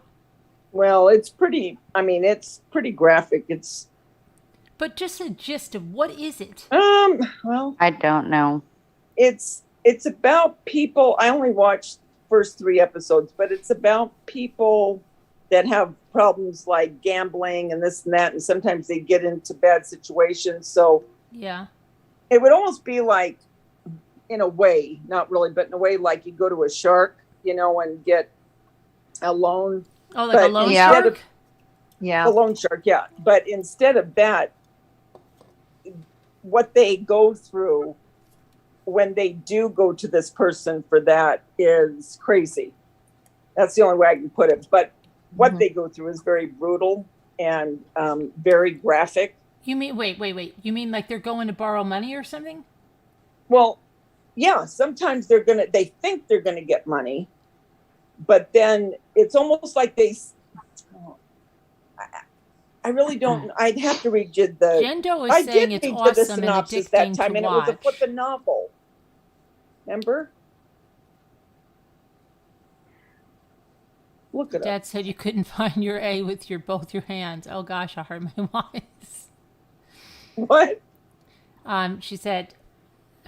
She said, you couldn't find the water in the ocean is better than what her dad used to say. You couldn't find your arse with both your hands. But, and then, what the one, like, you don't know your, what was it? You don't know your ass from your elbow, right? Yes. And then you've heard the one, you don't know shite from Shinola or something, right? Yeah. Yep. One of the best ones I've ever heard was Dolly Parton in Steel Magnolias. When she said, Sammy was so confused, he didn't know whether to scratch his watch or wind his butt. That cracks me up to this day. I like that. Oh my gosh. Right, I just don't know. So I don't know what Squid Games is. Well, unfortunately, we hear a lot I don't about either, that but it sounds in like Vegas. everybody's watching it. Yeah, it's one of the most watched. But you didn't like it, Davida? No, I liked it. I just haven't watched any more of it. So to me, it sounds like something I would like. I don't know. Well, when I was drawing caricatures at the Luxor, Mandalay Bay, Circus, all these places in Las Vegas years ago, and I was walking into the Luxor one time. My shift was about to start, and it was all taped off in front of my booth, about 5 or 10 feet from my booth, with caution police tape. And I asked a couple of the people in the attractions area, what's going on, what happened? And I'll never forget this. A man came to Las Vegas with his family for the week for a family vacation. And while his wife and his 2 little kids were sleeping at the very, very top floor of the Luxor, he went downstairs and gambled their entire life savings in one evening. And he was so distressed, he threw himself off the balcony of the middle of the Luxor, and he landed in the attractions floor 5 to 10 feet from my booth and killed himself. Oh. And he died? Wow. And he died, yeah. He was like on the 20th or 30th floor or something like that. Oh. And that's when they started putting all like safety measures and stuff, because Yeah. you could, you would at the very top, you could just, and he splatted right there in the attractions area. Wow. So Yeah, not only it's did he horrible. take away all their money, he killed himself, so they had to deal with that too. Yeah, Oh, right. yeah. I know. Oh, Unless he yeah. had a big insurance policy, but still, would it pay out When you if he kill committed- yourself. Yeah, if he killed himself. Yeah. Right. But there's stuff like, I am not into gambling at all. I would rather go to Hobby Lobby or Michael's or something Yeah, like that. I Any yeah. day. I'm not a gambler. $20, 40 tops my limit if I do, maybe once a year, and that's it. But I can't imagine it. But there's so many loan sharks out here that are just waiting for someone that's desperate. Yeah. Waiting for. I've had a lot of friends that got tied up in that, and I'm just like, oh, I don't understand it. Yeah, and you get caught up in that, you don't get out very easy. No. It's very difficult to get out of that. Yep. That's awful. Did you just make that, Carolyn? No, I made it before, but I have to put the green leaves on it. Such a pretty yellow. Really like it.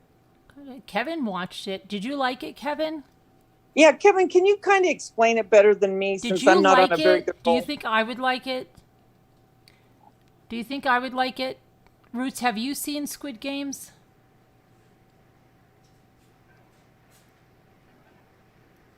As long as you don't mind real graphic, I think you'd like it.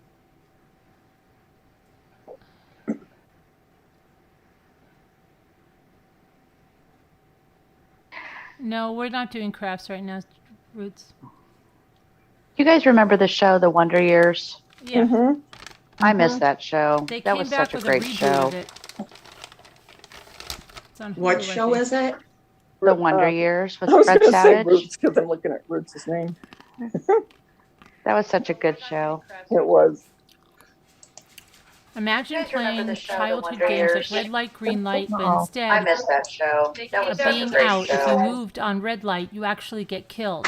What show Yeah. is it? Oh, tug of war, The same Wonder thing. Years Losing with team Fred falls Savage. to their death. Order.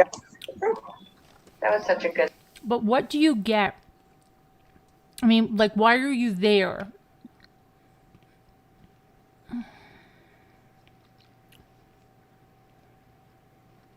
Tell her that part, Jendo. Why do you go there and participate in that? What's the reward when you win? Well, That money. sounds familiar, though. Something else was like that. There was another movie that was like that.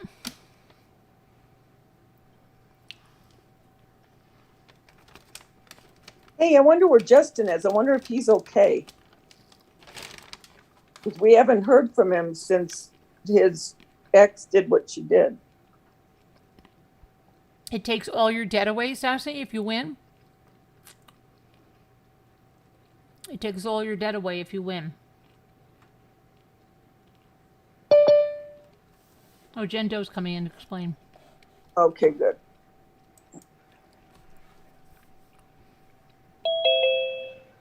It's not a movie, Ramon. Hi, It's a- Jendo. Yeah, it's a series. Hi, Jen. You're on mute. Okay, can you hear me? Yes. Yeah. Yes. Is my camera off this time? Your camera's on. Yeah. You look great. It's Yeah, on? No, it's off You now. look great. It's off God. now, but you look great before. Oh God. Okay, hold on one second. I'm going to close Sorry, the I door can't really help quick. Hold doing on. that to people. I'm a jerk. Okay. Hold on. Hi, Jendo. Hi guys. Sorry. I was Okay, just now leaving. explain it because I can't. Okay. So I hope I can explain this right. Okay, so it's I think hold on one second. But you said it camera is off, right? I'm just making sure. Yes. Okay. There Yes. it is. Okay. Okay. Just have to check. Okay, so for like it's a South Korean show, I guess. And these people I think are on their like I don't know, they've all lost like they're in like financial ruin. Essentially, they've lost like so much money gambling or whatever it is, and they're in this huge debts.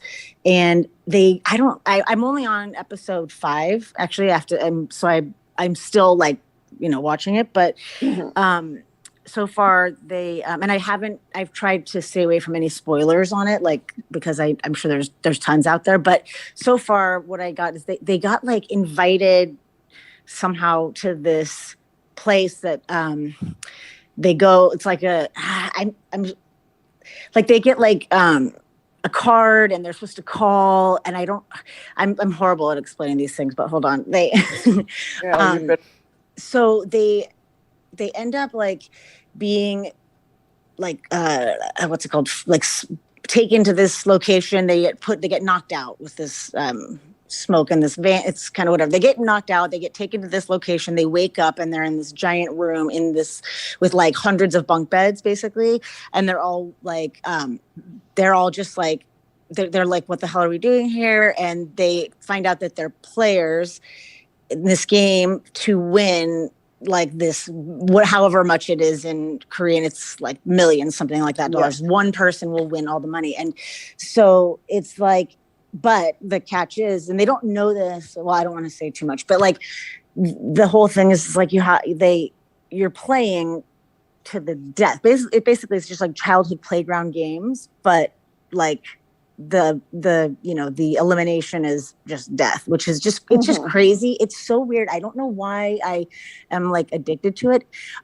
It's super like twisted in that sense, but it's like my son Ryder has seen like a couple things of it, and he's like, oh, that blood looks like ketchup. Like he thinks it's kind of cheesy in that sense, but the idea of it is pretty sick and twisted.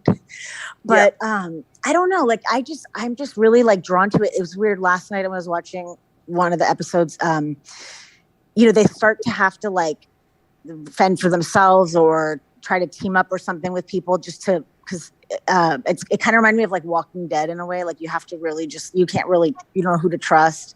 It's just, I don't know. I'm sorry if I'm horrible at explaining it, but it's basically the life is better. I mean, the idea of them like being at risk of dying in these games is a better life than their life out there in the financial ruin that they're in. So like running from like debt collectors, the crazy like that. So that's pretty sad too, because that's they're actually, they'd rather be in there because there's that tiny chance that they could win all this money. And the money is like hanging above them in this giant clear like piggy bank thing. So every time a player gets eliminated, the money that they could have earned their portion goes into that, like falls in. So it makes them want to stay more because they see how much cash is flowing into that thing. So it's just kind of like, it's weird. So I'm very, I don't know. I'm just like, I am like addicted to it. And I don't know. It's just such a weird thing. Like they're like the stress of playing like tug of war or something. It's so crazy. Like you die. That's it. Like it's just really weird. Well, but it's really good. I actually watch it with, I watched it dubbed like over, which I normally would watch with subtitles because I want to hear like their intonation and stuff. But I'm just watching it dubbed so that I can just like, I don't know, so I can just really hear it all first. I might go back and watch it. It's not in English? No, it's in Korean. They're all Korean. It's a South Korean or Korean show. It's a Korean thing. So yeah.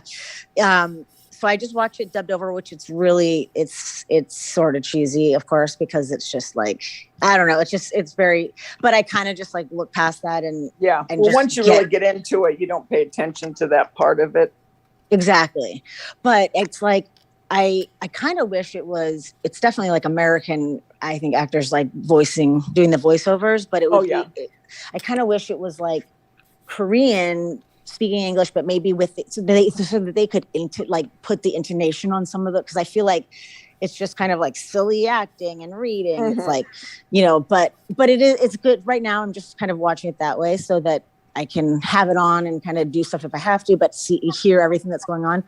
And then I might like want to try to watch it with like just in Korean, but with subtitles or something. But yeah, it's just kind of a weird thing. I don't know. I am obsessed with Ted Lasso, but I finished that for now until the next, the third season comes out at some point. But so I got into this, and now this is like my favorite. Yeah. For the Carolyn, I'm gonna go get in the tub.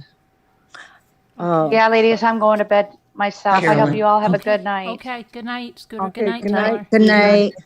Good night. I can listen from my phone, but I'm going to have to get off the laptop. Okay. Okay. Yeah, just So- watch one of them, Carolyn, and you'll see if you like it or not, probably. Yeah. Yeah, I like watch the first one, and if it ropes you, I forget. Yeah, just watch it and see. I mean, I don't know. I liked it. I like it. The first one was real intense. It was like, oh my gosh, when you know, really start going, it was like, whoa. But yeah, you'll know if you like it or not. Yeah, I know. I'd seen it like advertised on Netflix so many times. I'm like, what is that? And I just kept not even clicking on it. And then somebody mentioned it, and another person. I'm like, all right, I'm gonna check it out.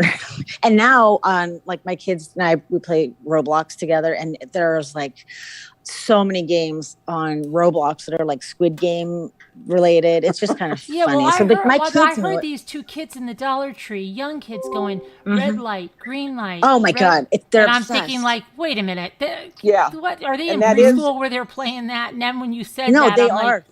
Yeah, on the that's playground. what they do in Ryder the beginning. It shows them as kids. Exactly. Yeah. Ryder is in 4th grade, and at recess they play Squid Game red light, green light. They literally are playing it. Like everybody, I think they knew about it more before I really knew about it. And I'm like, it's so, I don't know. It's crazy how like popular it got. Like, Yeah, it it feels is. like all of a sudden, but yeah. So it's like so, hello, Victoria. so evil, but at the same time, Yeah. like, then there's that like, oh, it's just red light, green light, but it's so creepy too. I don't know. Yeah.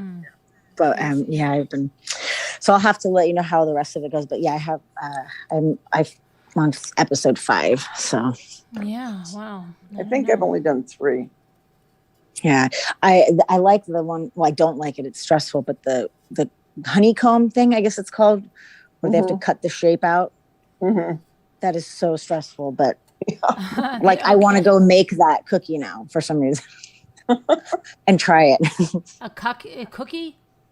They make like, this is like a treat, a traditional treat. It must be a Korean thing where they have like this. It's like I don't know exactly what it is, but it makes like a little. It kind of looked like a brittle type of a thin, sweet, sugary cookie thing, but yeah, brittly. They have to. There's a shape in the middle of each one. I think this is from when they were kids, like an umbrella or a star, a circle, a triangle, I guess. And so they have to, whatever they get, they have to cut out with like a little needle or a pen or something. So it's a lot of anxiety, right? They've got, oh my God. Yeah. It's so stressful.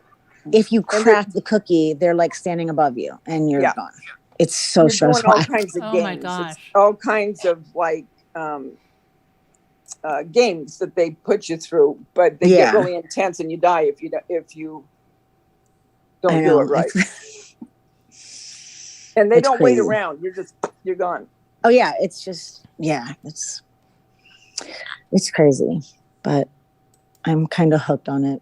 I keep looking for any like Squid Game.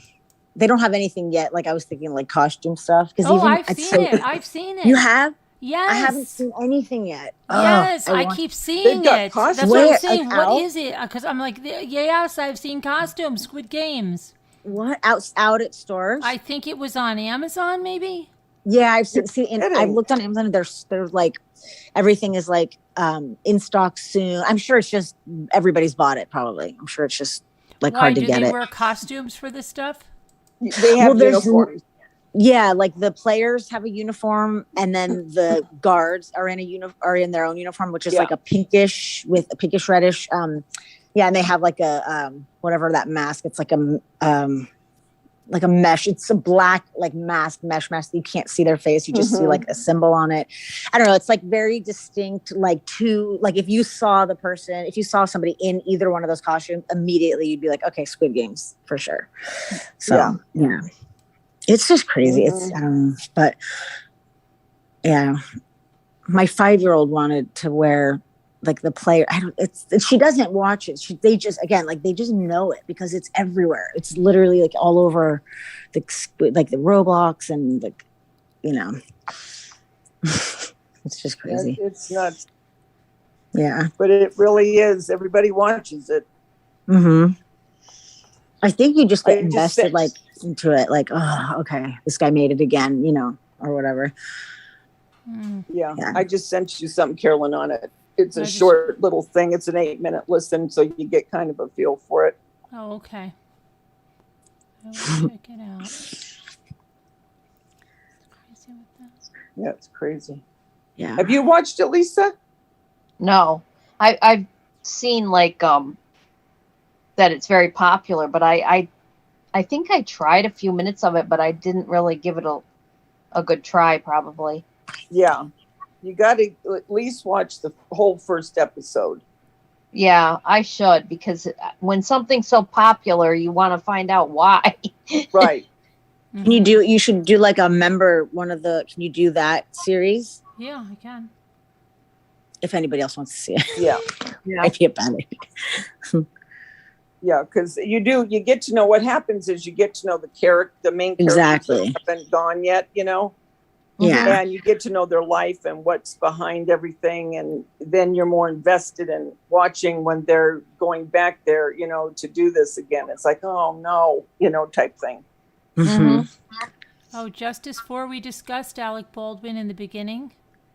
Went over the search warrant and everything. You might want to rewind back because we've done that already. We're almost getting ready to sign off. You can rewind back though and listen. Oh, cool, Julian. I didn't know that. Yeah, it can get intense for some people. It might be too nerve-wracking for some people. For Lisa, it was. Actually, just talking about it, this last few minutes, I've literally been biting my nails the whole time. But that's probably just nerves being on the call anyway. But I do bite my nails.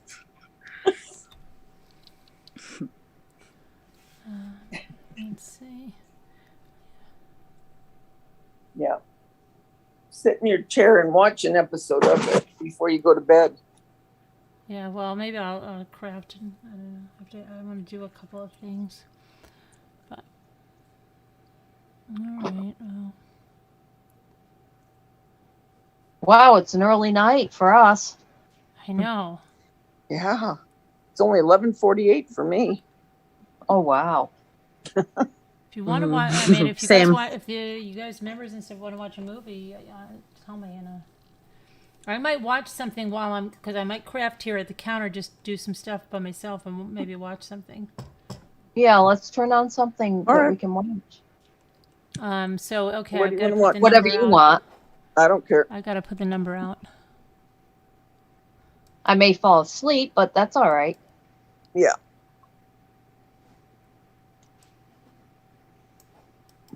Well, that's good if you sleep in the nighttime. I know. Okay.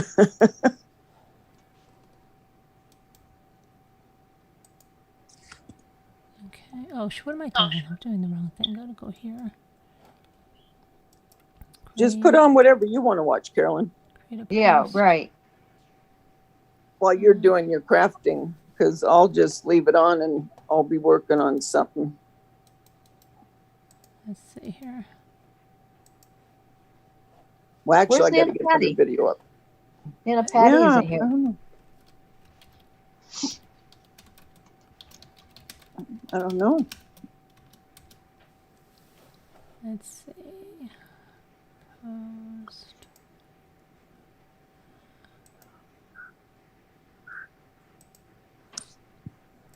Okay. And then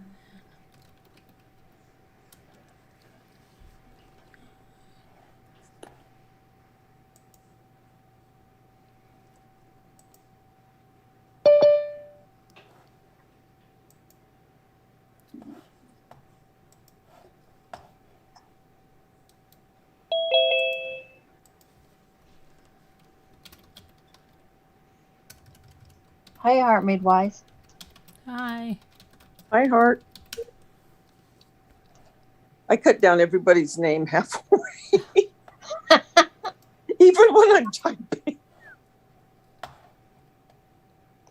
Okay, now let's see. And now I have to just do.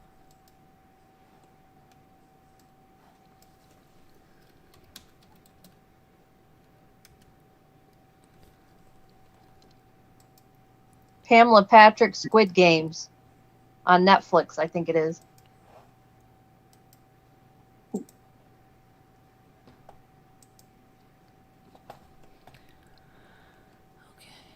All right, so members and Patreons, there should be a link that you got.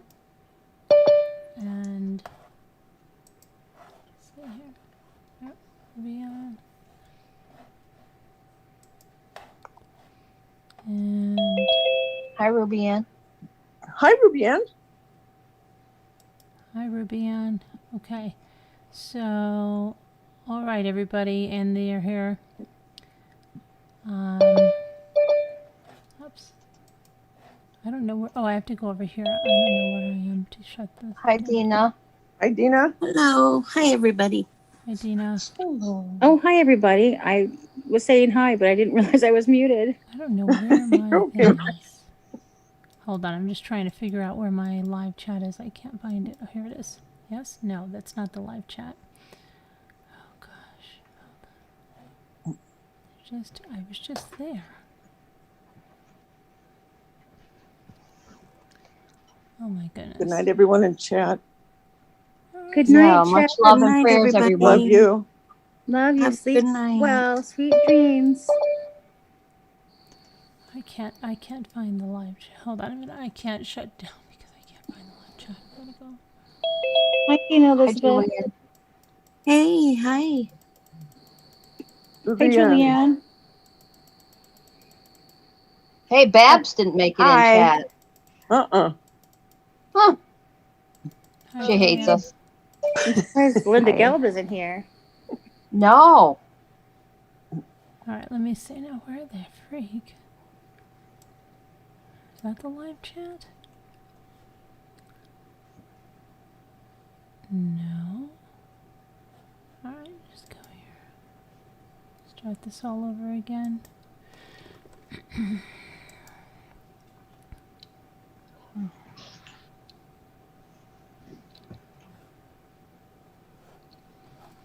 Okay. Content. Live.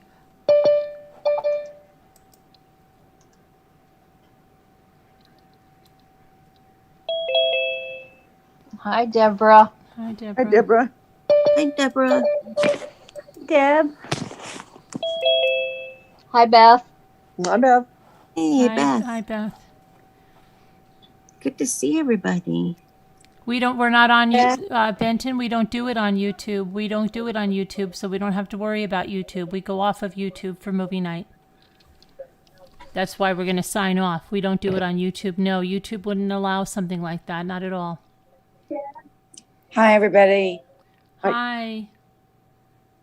Hi. Hi, everyone. Let's see. Yeah, we don't do a video. We go offline, Benton.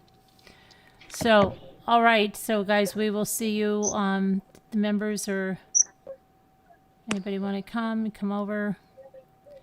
Patreons, you should all have your numbers in there, and everybody. All right. So we'll see you tomorrow. Thank you guys so Bye, much guys. for Bye, watching and everything, everybody. and thanks for your support. And I will Bye, talk to you guys. tomorrow. God Love bless. you Prayers guys. for all that need them. We'll see you tomorrow. Hi, Carolyn.